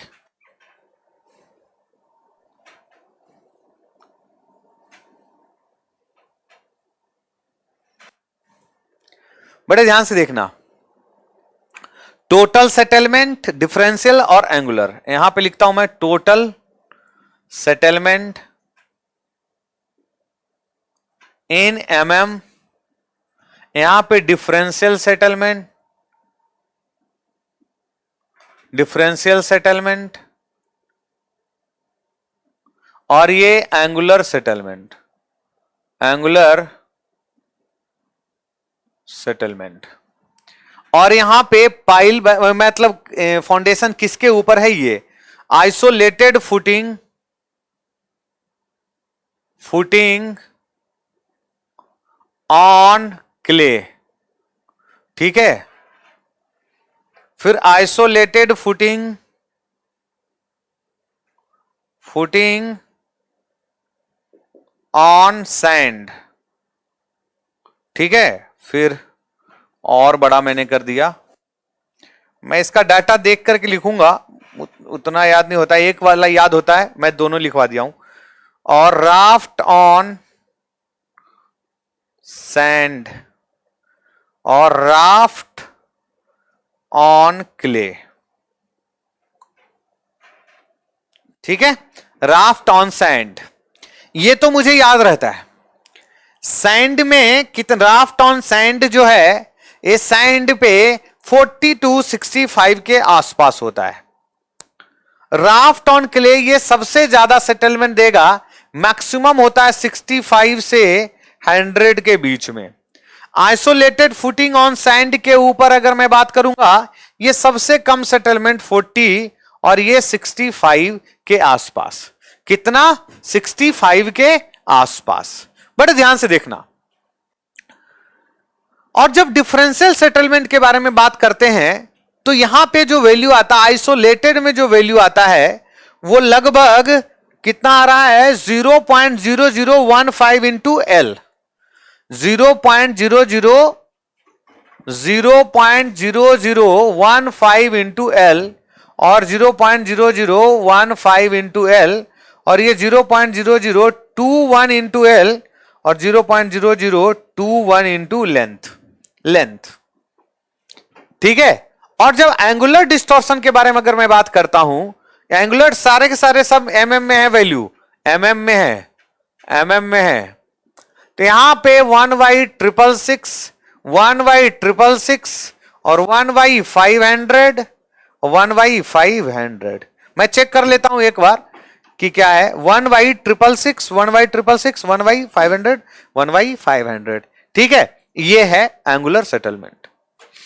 अब मुझे ध्यान से देखना, अब मुझे मिट्टी कौन सा है, आइसोलेटेड फुटिंग है, मिट्टी के ऊपर कौन सा है, क्ले है, सैंड है, उसके ऊपर कौन सा फुटिंग बना हुआ है, वो हम लोग को देखना है। मैं पहले ही समझाया हूं कि अलाउेबल जो होता है वो मिनिमम होता है कि एक शियरिंग से फेल हो रहा है और एक सेटलमेंट के क्राइटेरिया से फेल हो रहा है। दोनों में से जो मिनिमम लोड होगा उसके ऊपर हम लोग अलाउेबल बोल देते हैं। बोला था ना, एक शियर के कारण फेल हो रहा होगा और एक सेटलमेंट में फेल हो रहा होगा। ये दोनों में से जो मिनिमम होंगे वो अलाउेबल होंगे। Net safe bearing capacity, net safe bearing capacity, दोनों में से जो मिनिमम होंगे उसको हम लोग बोल देते हैं अलाउेबल। यहां से हमें पता चल जाएगा कि अलाउेबल मैक्सिमम कितना है, 40 है। टोटल सेटलमेंट 65 है, 40 से 65 है, 65 से 100 है मैक्सिमम। अब यहां पे इनकरेक्ट पोजीशन पे आते हैं। मैक्सिमम सेटलमेंट होना है किसी फुटिंग का, क्या यहीं पे इसका ड्रॉबैक आता है, प्लेट लोड टेस्ट का ड्रॉबैक आता है। मैं लास्ट पोजीशन पे हूं मैं, यहां पे ड्रॉबैक आता है। ड्रॉबैक क्या आता है कि हमने तुरंत सेटलमेंट निकाला है, अभी अल्टीमेट सेटलमेंट हुआ ही नहीं होगा, टोटल सेटलमेंट हुआ ही नहीं होगा, तो हम लोग बात कैसे कर पा रहे हैं, बात कैसे कर पा रहे हैं, ये हम लोग को समझना है। ठीक है, कैसे बात कर पा रहे हैं। अब बड़े ध्यान से देखना, इसका मतलब क्या है, इसका मतलब क्या है कि जब भी सेटलमेंट, मान लीजिए एक एग्जाम्पल के तौर पे समझना, एक एग्जाम्पल के तौर पे मैं ये सब हटाता हूं, ध्यान से देखिएगा, मैं ये सब हटाता हूं, ये आपने लिख लिया है, मैं इसको हटाता हूं।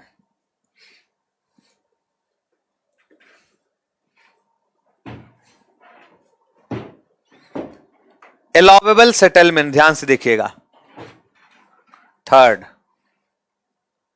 Sorry, allowable bearing capacity. मान लीजिए एग्जाम्पल के तौर पे क्ले में सेटलमेंट, मान लीजिए क्ले में हो रहा है सेटलमेंट 60 mm, मान लीजिए 50 mm हो रहा है, मान लीजिए मैक्सिमम सेटलमेंट इतना है। सैंड में मान लीजिए सेटलमेंट है 25 mm, मान लीजिए।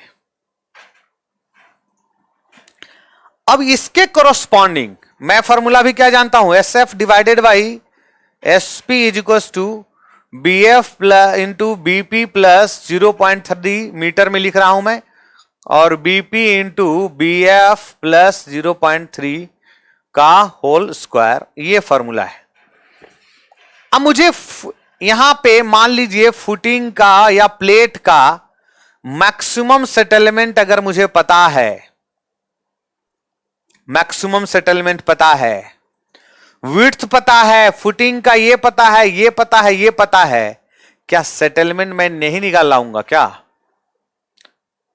जब यहां से ये पता हो गया, मान लीजिए प्लेट का कोई एग्जांपल के तौर पे, मैंने एग्जांपल के तौर पे समझाने के लिए ले लिया कि सेटलमेंट ऑफ प्लेट मुझे पता चल गया है, बीपी और बीएफ ये डायमेंशन पता होगा, तो मैं ये पता, ये पता, ये पता, सब कुछ पता, तो यहां से एसएफ मैं नहीं निकाल लूंगा क्या? ये आउट हो गया है वैल्यू।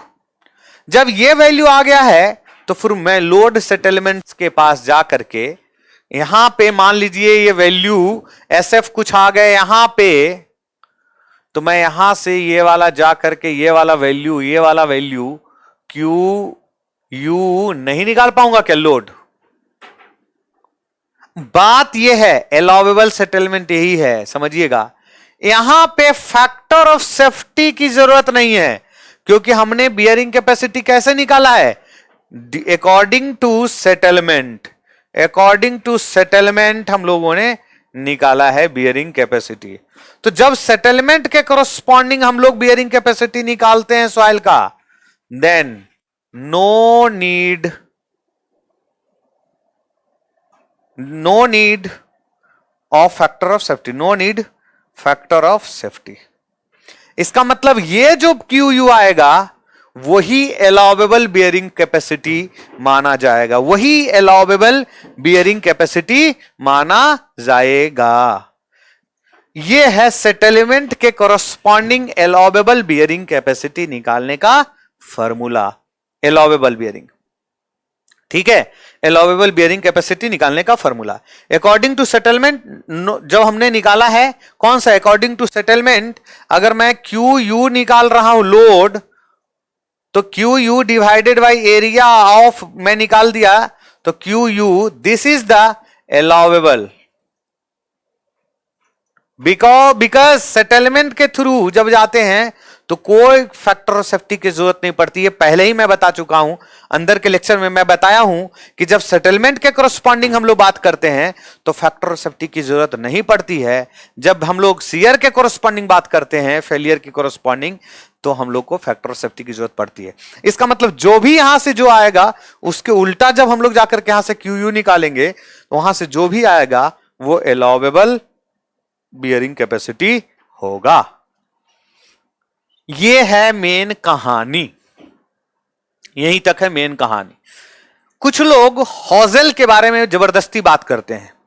मैं प्रीवियस ईयर क्वेश्चन देखा हूं, हॉजल का कहीं पे कोई वर्ड ज्यादा है नहीं, ज्यादा इंपॉर्टेंट नहीं है। हॉजल मेथड, हॉजल मेथड हम लोग बोलते हैं। हॉजल मेथड कुछ नहीं है साहब जी का, ये निकाल, यहां से समझ में आ गया। तो सेटलमेंट भी हम लोगों ने देखा, अल्टीमेट बियरिंग कैपेसिटी देखा, और अलाउेबल दिखाया कि अगर सैंडी सॉइल के लिए है तो इसके लिए जाएंगे। क्लेई से हम लोग जाएंगे तो क्लेई में कौन सा फॉर्मूला होता है, ध्यान से देखिएगा। क्लेई में क्या होगा, SF upon SP is equal to BF upon BP। लेकिन मैं पहले बताया हूं क्लेई के लिए ज्यादा ये वैल्यूएबल है ही नहीं, बहुत ज्यादा ये सुटेबल नहीं है।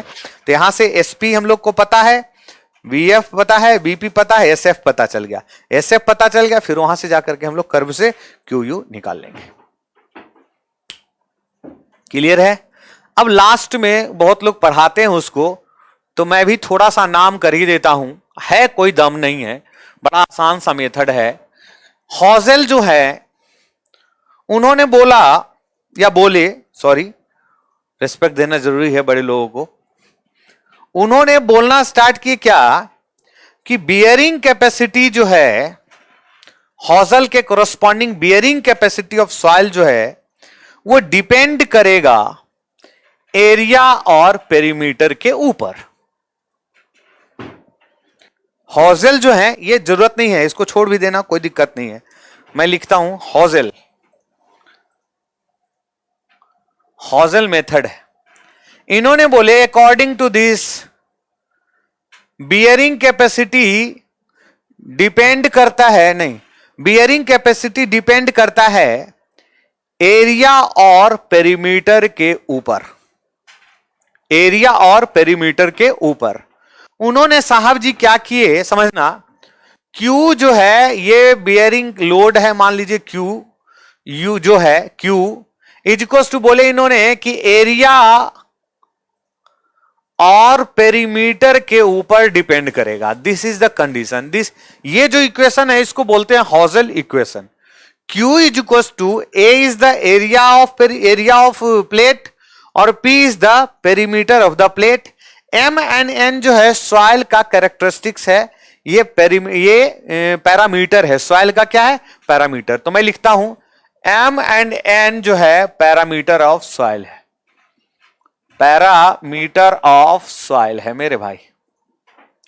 A जो है उसको बोलते हैं एरिया ऑफ प्लेट, P जो है वो पेरीमीटर ऑफ प्लेट है, समझिएगा। और Q तो हमें पता है ही, लोड है, और एरिया से हम लोग डिवाइड कर देंगे, स्ट्रेस निकाल लेंगे, इसमें कोई बड़ी बात है नहीं। हम लोग किए क्या है, यहां से इस मेथड को हमने, देखो एक इक्वेशन दो अननोन, यहां से हम लोग पेरीमीटर का ये M और N निकालने की कोशिश किए हैं। क्योंकि समझिएगा, अगर मैं टेस्ट नंबर फर्स्ट ये करता हूं, एक्ट करता हूं, तो Q1 इज इक्वल टू क्या होगा, A1 into M plus P1 into N। मान लीजिए टेस्ट हमने किया 30 सेंटीमीटर पे, पहला प्लेट मैंने लिया, उसका एरिया क्या हुआ 30 इंटू 30, पेरीमीटर क्या हुआ 4 इंटू 30, हम लोग को पता है। M इंटू N मुझे अभी भी नहीं पता, यहां से सॉइल का पैरामीटर निकाले, और पैरामीटर हमने बियरिंग कैपेसिटी से कैसे गामा निकाला था, एन गामा कैसे निकाला था पता है, क्योंकि QU पता चल गया है, और 0.4 B गामा N गामा, वहां से गामा पता, B पता, N गामा पता चल जाएगा, N गामा पता चल गया तो 5 पता चल जाएगा, 5 पता चला तो NC NQ N गामा सब पता चल जाएगा। टेस्ट नंबर 2 हमने किया दूसरे प्लेट को लेकर के, तो Q2 इज इक्वल टू क्या आया, A2 इंटू M प्लस, ये सब जरूरत नहीं है, लेकिन चलिए मार्केट में कुछ लोग पढ़ाते हैं तो मैं भी पढ़ा देता हूं, लेकिन कोई इसमें दम नहीं है, सबसे क्वेश्चन नहीं आएंगे। मतलब एक इक्वेशन, देखिए हमारे पास दो इक्वेशन, हमारे को अननोन कितना था, एक और ये दो, तो एक अननोन और दूसरा अननोन, एक अननोन दूसरा अननोन, ठीक है। हमें कितने इक्वेशन चाहिए थे, दो इक्वेशन चाहिए थे, इक्वेशन नंबर 1 और इक्वेशन नंबर 2। अब मैं क्या करूंगा, दो इक्वेशन दो अननोन, इक्वेटिंग या सोल्विंग लिख लीजिए। Solving equation first and equation second, we get m n, यही इसका आंसर है। This is known as Housel's equations. इसको क्या बोलते हैं? Housel equation. क्लियर है? इसमें कोई दम है? कोई नहीं पूछता है, ध्यान छोड़ दीजिए ये सब। तो ये सब हॉजल इक्वेशन के बारे में, parameter of soil m and n के बारे में बात करते हैं। ये सब इंपॉर्टेंट नहीं है भाई, हमें इंपॉर्टेंट वही था जिस पे हमने एफर्ट खूब डाला, तो इसको हटाते हैं। क्वेश्चन है, हम लोग क्वेश्चन सोल्व करते हैं। कंप्यूटर वहां से जी क्वेश्चन लगा होगा, कोई बात नहीं।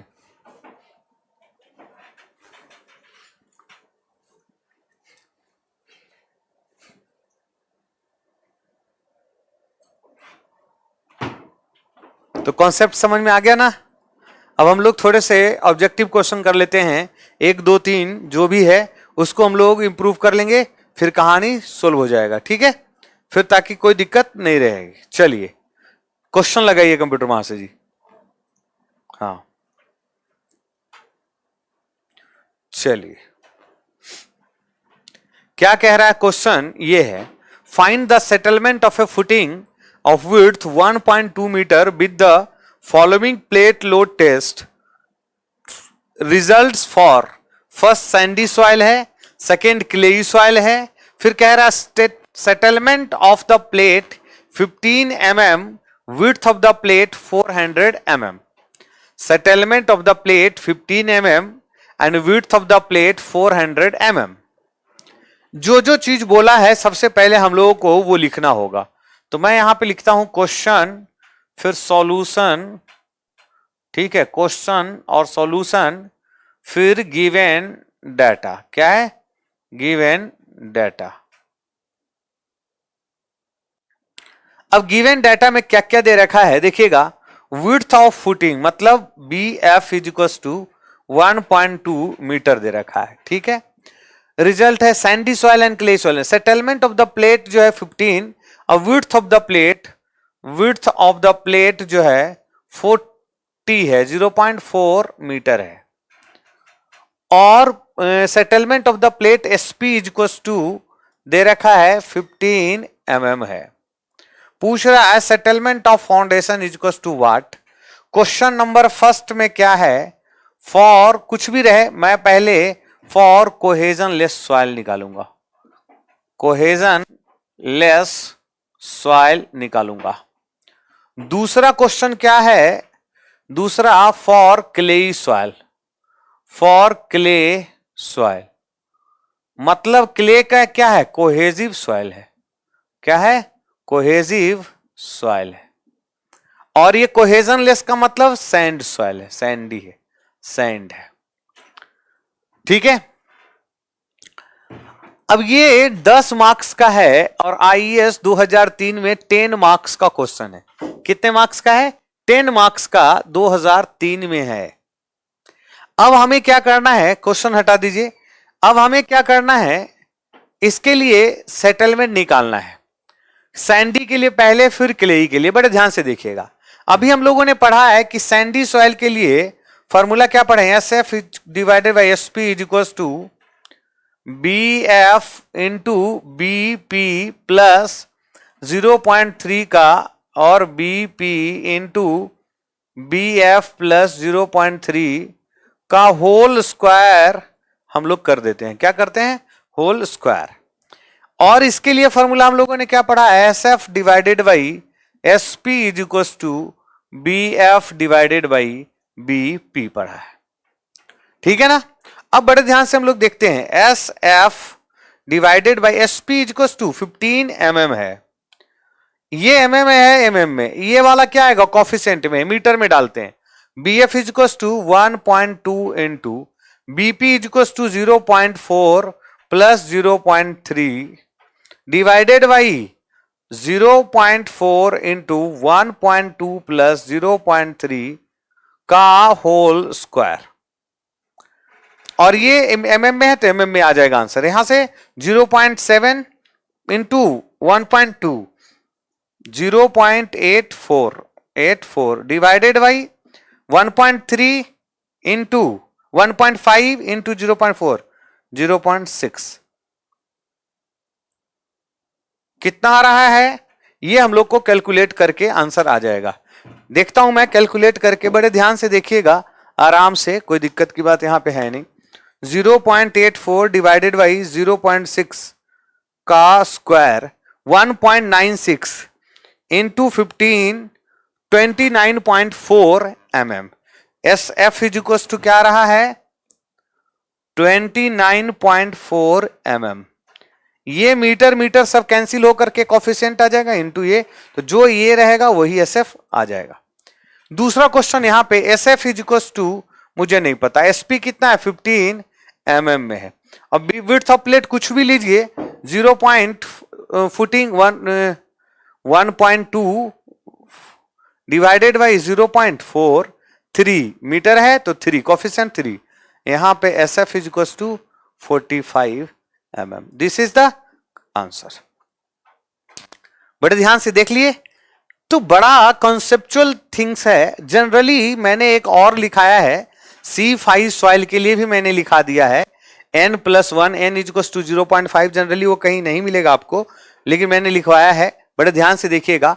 और ज्यादातर क्वेश्चंस जो आते हैं कोहेजनलेस और क्लेई सॉइल के लिए, या कोहेसिव सॉइल या कोहेजन लेस सॉइल के ऊपर ही क्वेश्चंस आएंगे, और इधर उधर ज्यादा नहीं आएंगे। ठीक है, अब देखते हैं हम लोग नेक्स्ट क्वेश्चन की तरफ आते हैं कि क्या कहता है नेक्स्ट क्वेश्चन। ले बढ़ाइए, तो सेटलमेंट हम निकालने के लिए आगे समझ गए ना, तो next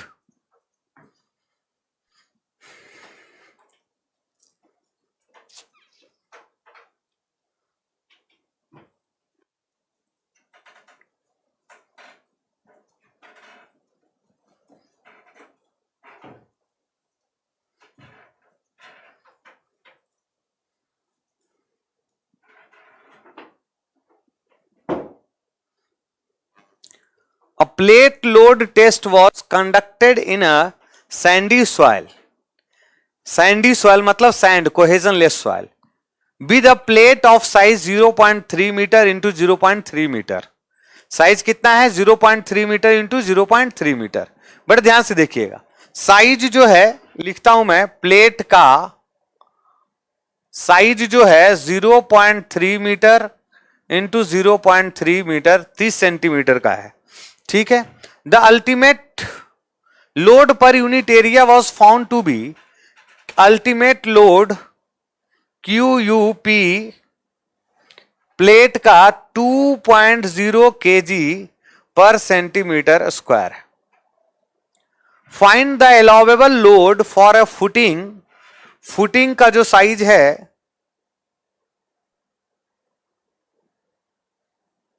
2 metre into 2 metre. Factor of safety as per IS, factor of safety generally 2 से 3 के बीच में होते हैं, IS ने यही बोला है। 2000 का क्वेश्चन है, सिविल सर्विसेज एग्जामिनेशन का 12 मार्क्स का क्वेश्चन है। कितना है 12 मार्क्स 2000 में। बड़े ध्यान से देखिएगा, अब हम लोग को क्या निकालना है, find the allowable load. Q निकालना है फुटिंग के लिए। सॉइल कैसा है, सैंडी सॉइल है। सॉइल कैसा है, सैंड है। क्वेश्चन हटा दीजिए कंप्यूटर मास्टर जी।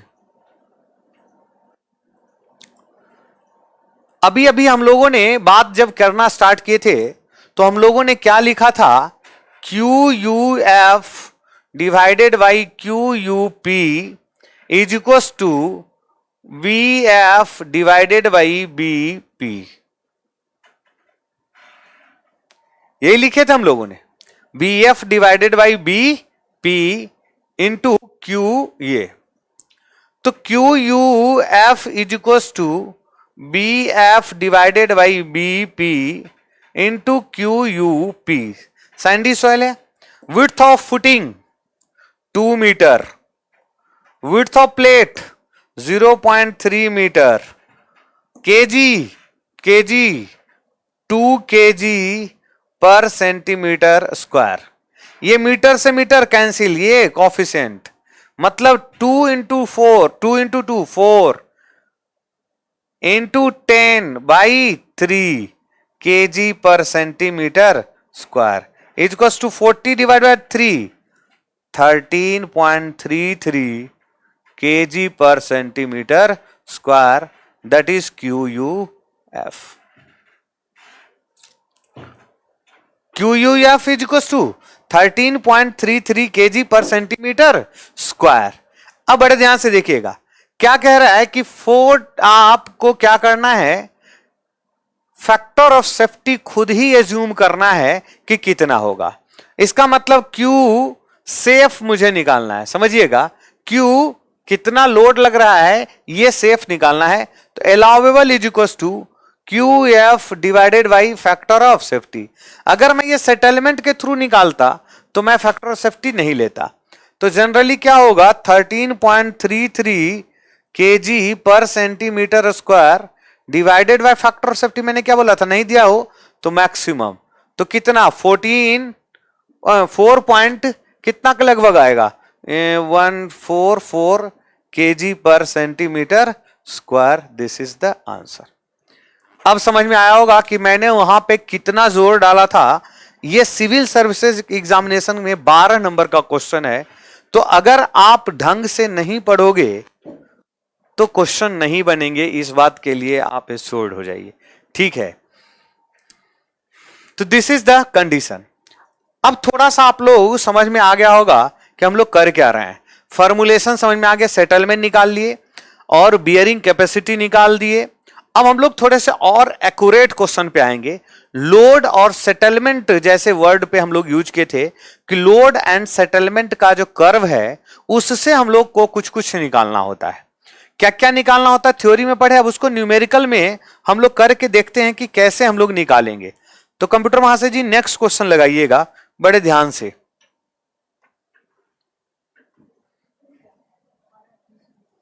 हाँ हाँ, उसके ऊपर ही।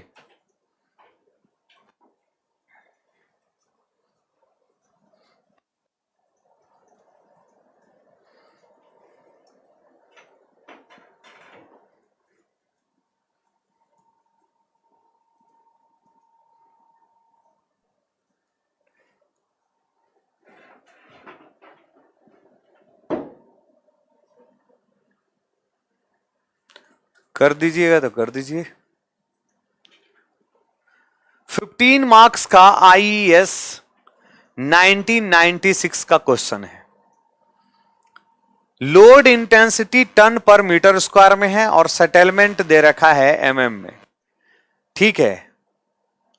बड़े आराम से हम लोग इसके ऊपर काम कर लेंगे, ठीक है। दिख रहा है ना, मैं भी दिख रहा हूं और क्वेश्चंस भी दिख रहे हैं, ठीक है। चलिए, लिखा हुआ क्या है, थोड़ा और डार्क कर दीजिए कि सही है, दिख रहा है आपको टीवी पे अच्छे से। चलिए, the following data was obtained from plate load test. ये जो डाटा है ये मेरे को प्लेट लोड टेस्ट से मिले। प्लेट लोड टेस्ट का जो डाटा मिलता है वो हमें ऐसा मिलता है, बड़े ध्यान से देखना है, ऐसा ऐसा। इसके नीचे क्या होता है, सेटलमेंट, इस एक्सिस पे सेटलमेंट और इस एक्सिस पे लोड इंटेंसिटी है टन पर मीटर स्क्वायर, और सेटलमेंट जो है वो mm में। मैं यहां से 0, 5, 10, 15, 20, 25 और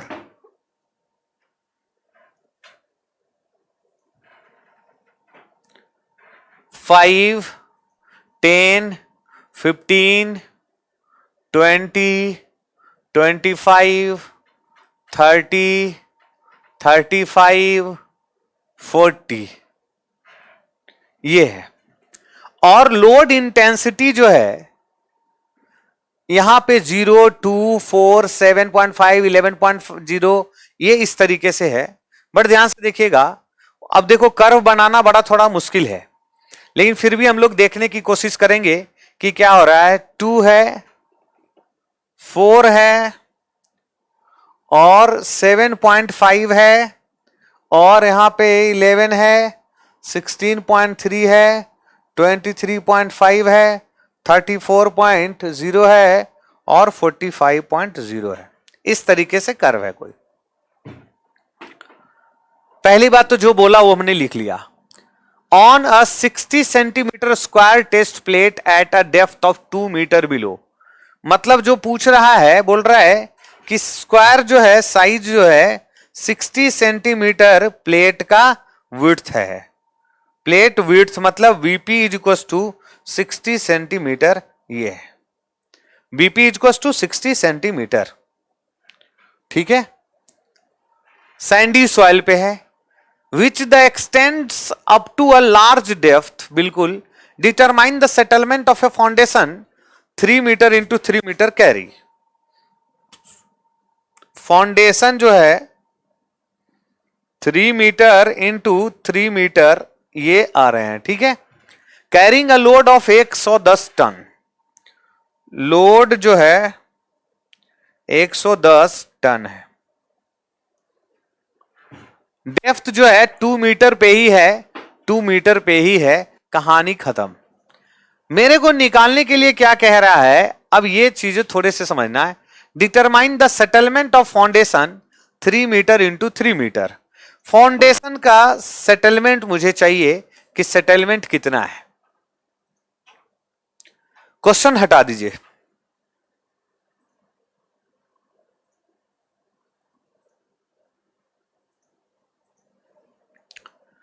बड़े ध्यान से देखना है, समझना है कि क्या है। पहली बात, लोड जो हमने लगाया है उससे मुझे स्ट्रेस निकालना होगा कि किस स्ट्रेस पे कितना सेटलमेंट हो रहा है, हमें यह निकालना है। सबसे पहली बात तो हमें यह करना है। बड़े ध्यान से देखना,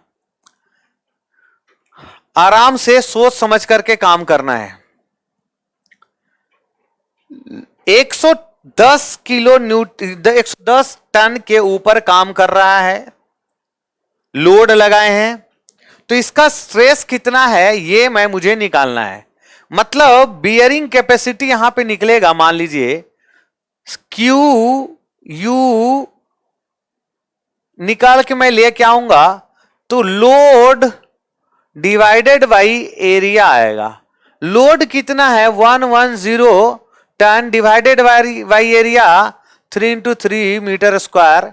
यहां से सोल्व करके लेके आओगे तो 110 डिवाइडेड बाई 9 लगभग 12.22 के आसपास आएगा। 12.22 टन पर मीटर स्क्वायर।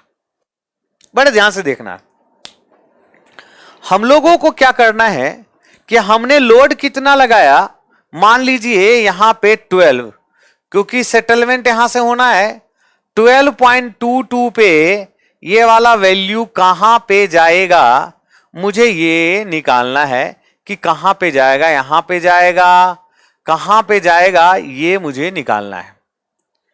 कहानी ये कह रहा है, बड़े ध्यान से देखना, कहानी में ये कह रहा है कि जब मैं सिंगल 10 टन पर मीटर स्क्वायर लगा रहा हूं, समझना 10 के ऊपर क्या है, सेटलमेंट 10 है।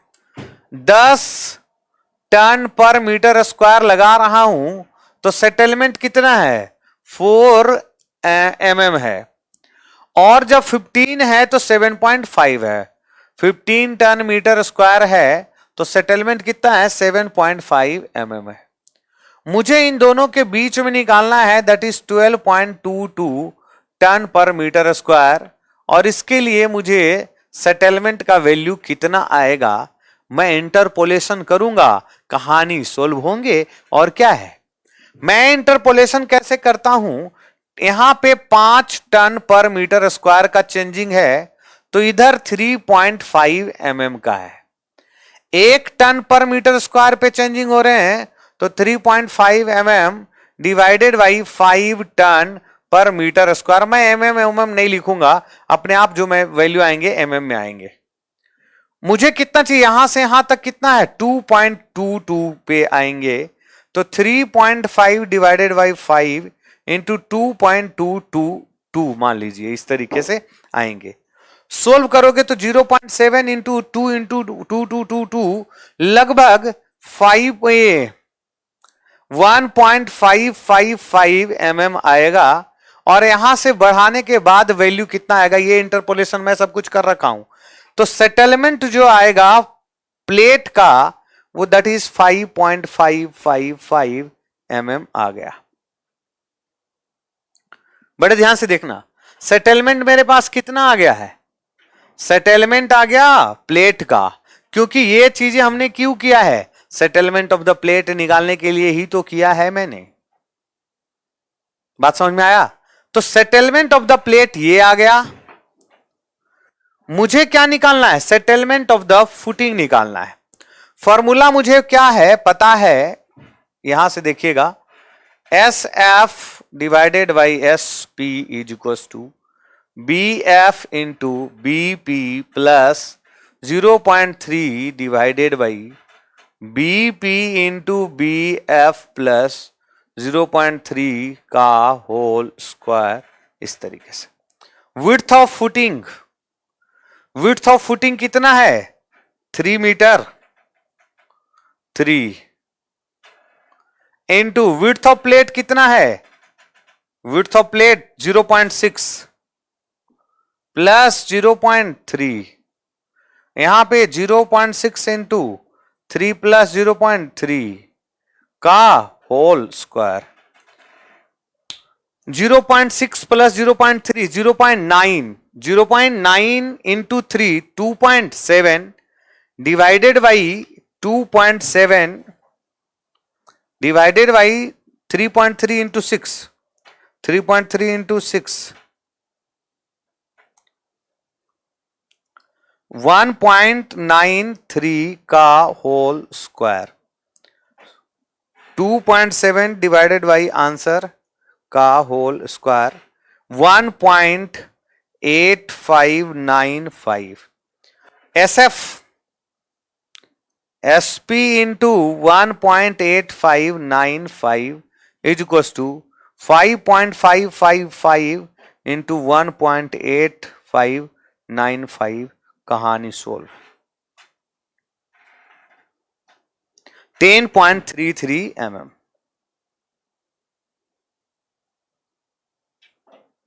बात समझ में आया क्या?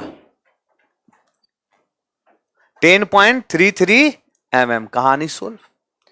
मैं फिर से इसको एक बार और मैं ओवरव्यू देता हूं कि कहानी कह क्या रहा है। क्वेश्चन फिर से दिखाइएगा कंप्यूटर मास्टर जी।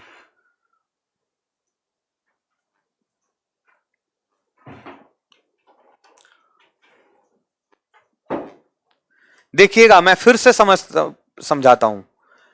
कह रहा है कि ये जो लोड का जो टेस्ट है, लोड और सेटलमेंट का जो कर्व है, ये प्लेट लोड टेस्ट पे आ रहा है।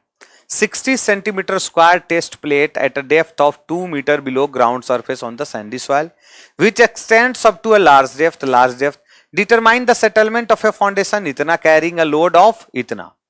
मतलब इसके पास स्ट्रेस कितना है ये हम लोग को पता चल जाएगा, और स्ट्रेस हमें पता चल गया, उतना ही स्ट्रेस अगर प्लेट के पास होगा तो कितना सेटलमेंट हो रहा है हमने ये निकाल लिया। तो सेटलमेंट ऑफ प्लेट हमें निकल के आ गया। सेटलमेंट ऑफ फुटिंग चाहिए, विड्थ दोनों का पता है, हमें यही 3 डाटा तो चाहिए। एसएफ एसपी बीएफ बीपी में से कोई 3 डाटा चाहिए, हमें चौथा निकाल लेंगे। तो इस तरह से हमने निकाल लिया। तो इंटरपोलेशन की बात थी, ये कर्व दिखाने के लिए बड़ा डरावना था। 15 मार्क्स का क्वेश्चन था, बड़ा आसान सा था, कोई दिक्कत नहीं। दिस इज ऑल अबाउट किसके लिए, प्लेट लोड टेस्ट के लिए। इससे ज्यादा कुछ प्लेट लोड टेस्ट में है ही नहीं। अब जो हमारे पास जो बचे हुए हैं वो हमारे को बड़ा आसान लगने वाला है, क्योंकि समझिएगा, तो यहां से क्लियर हो जाएंगे।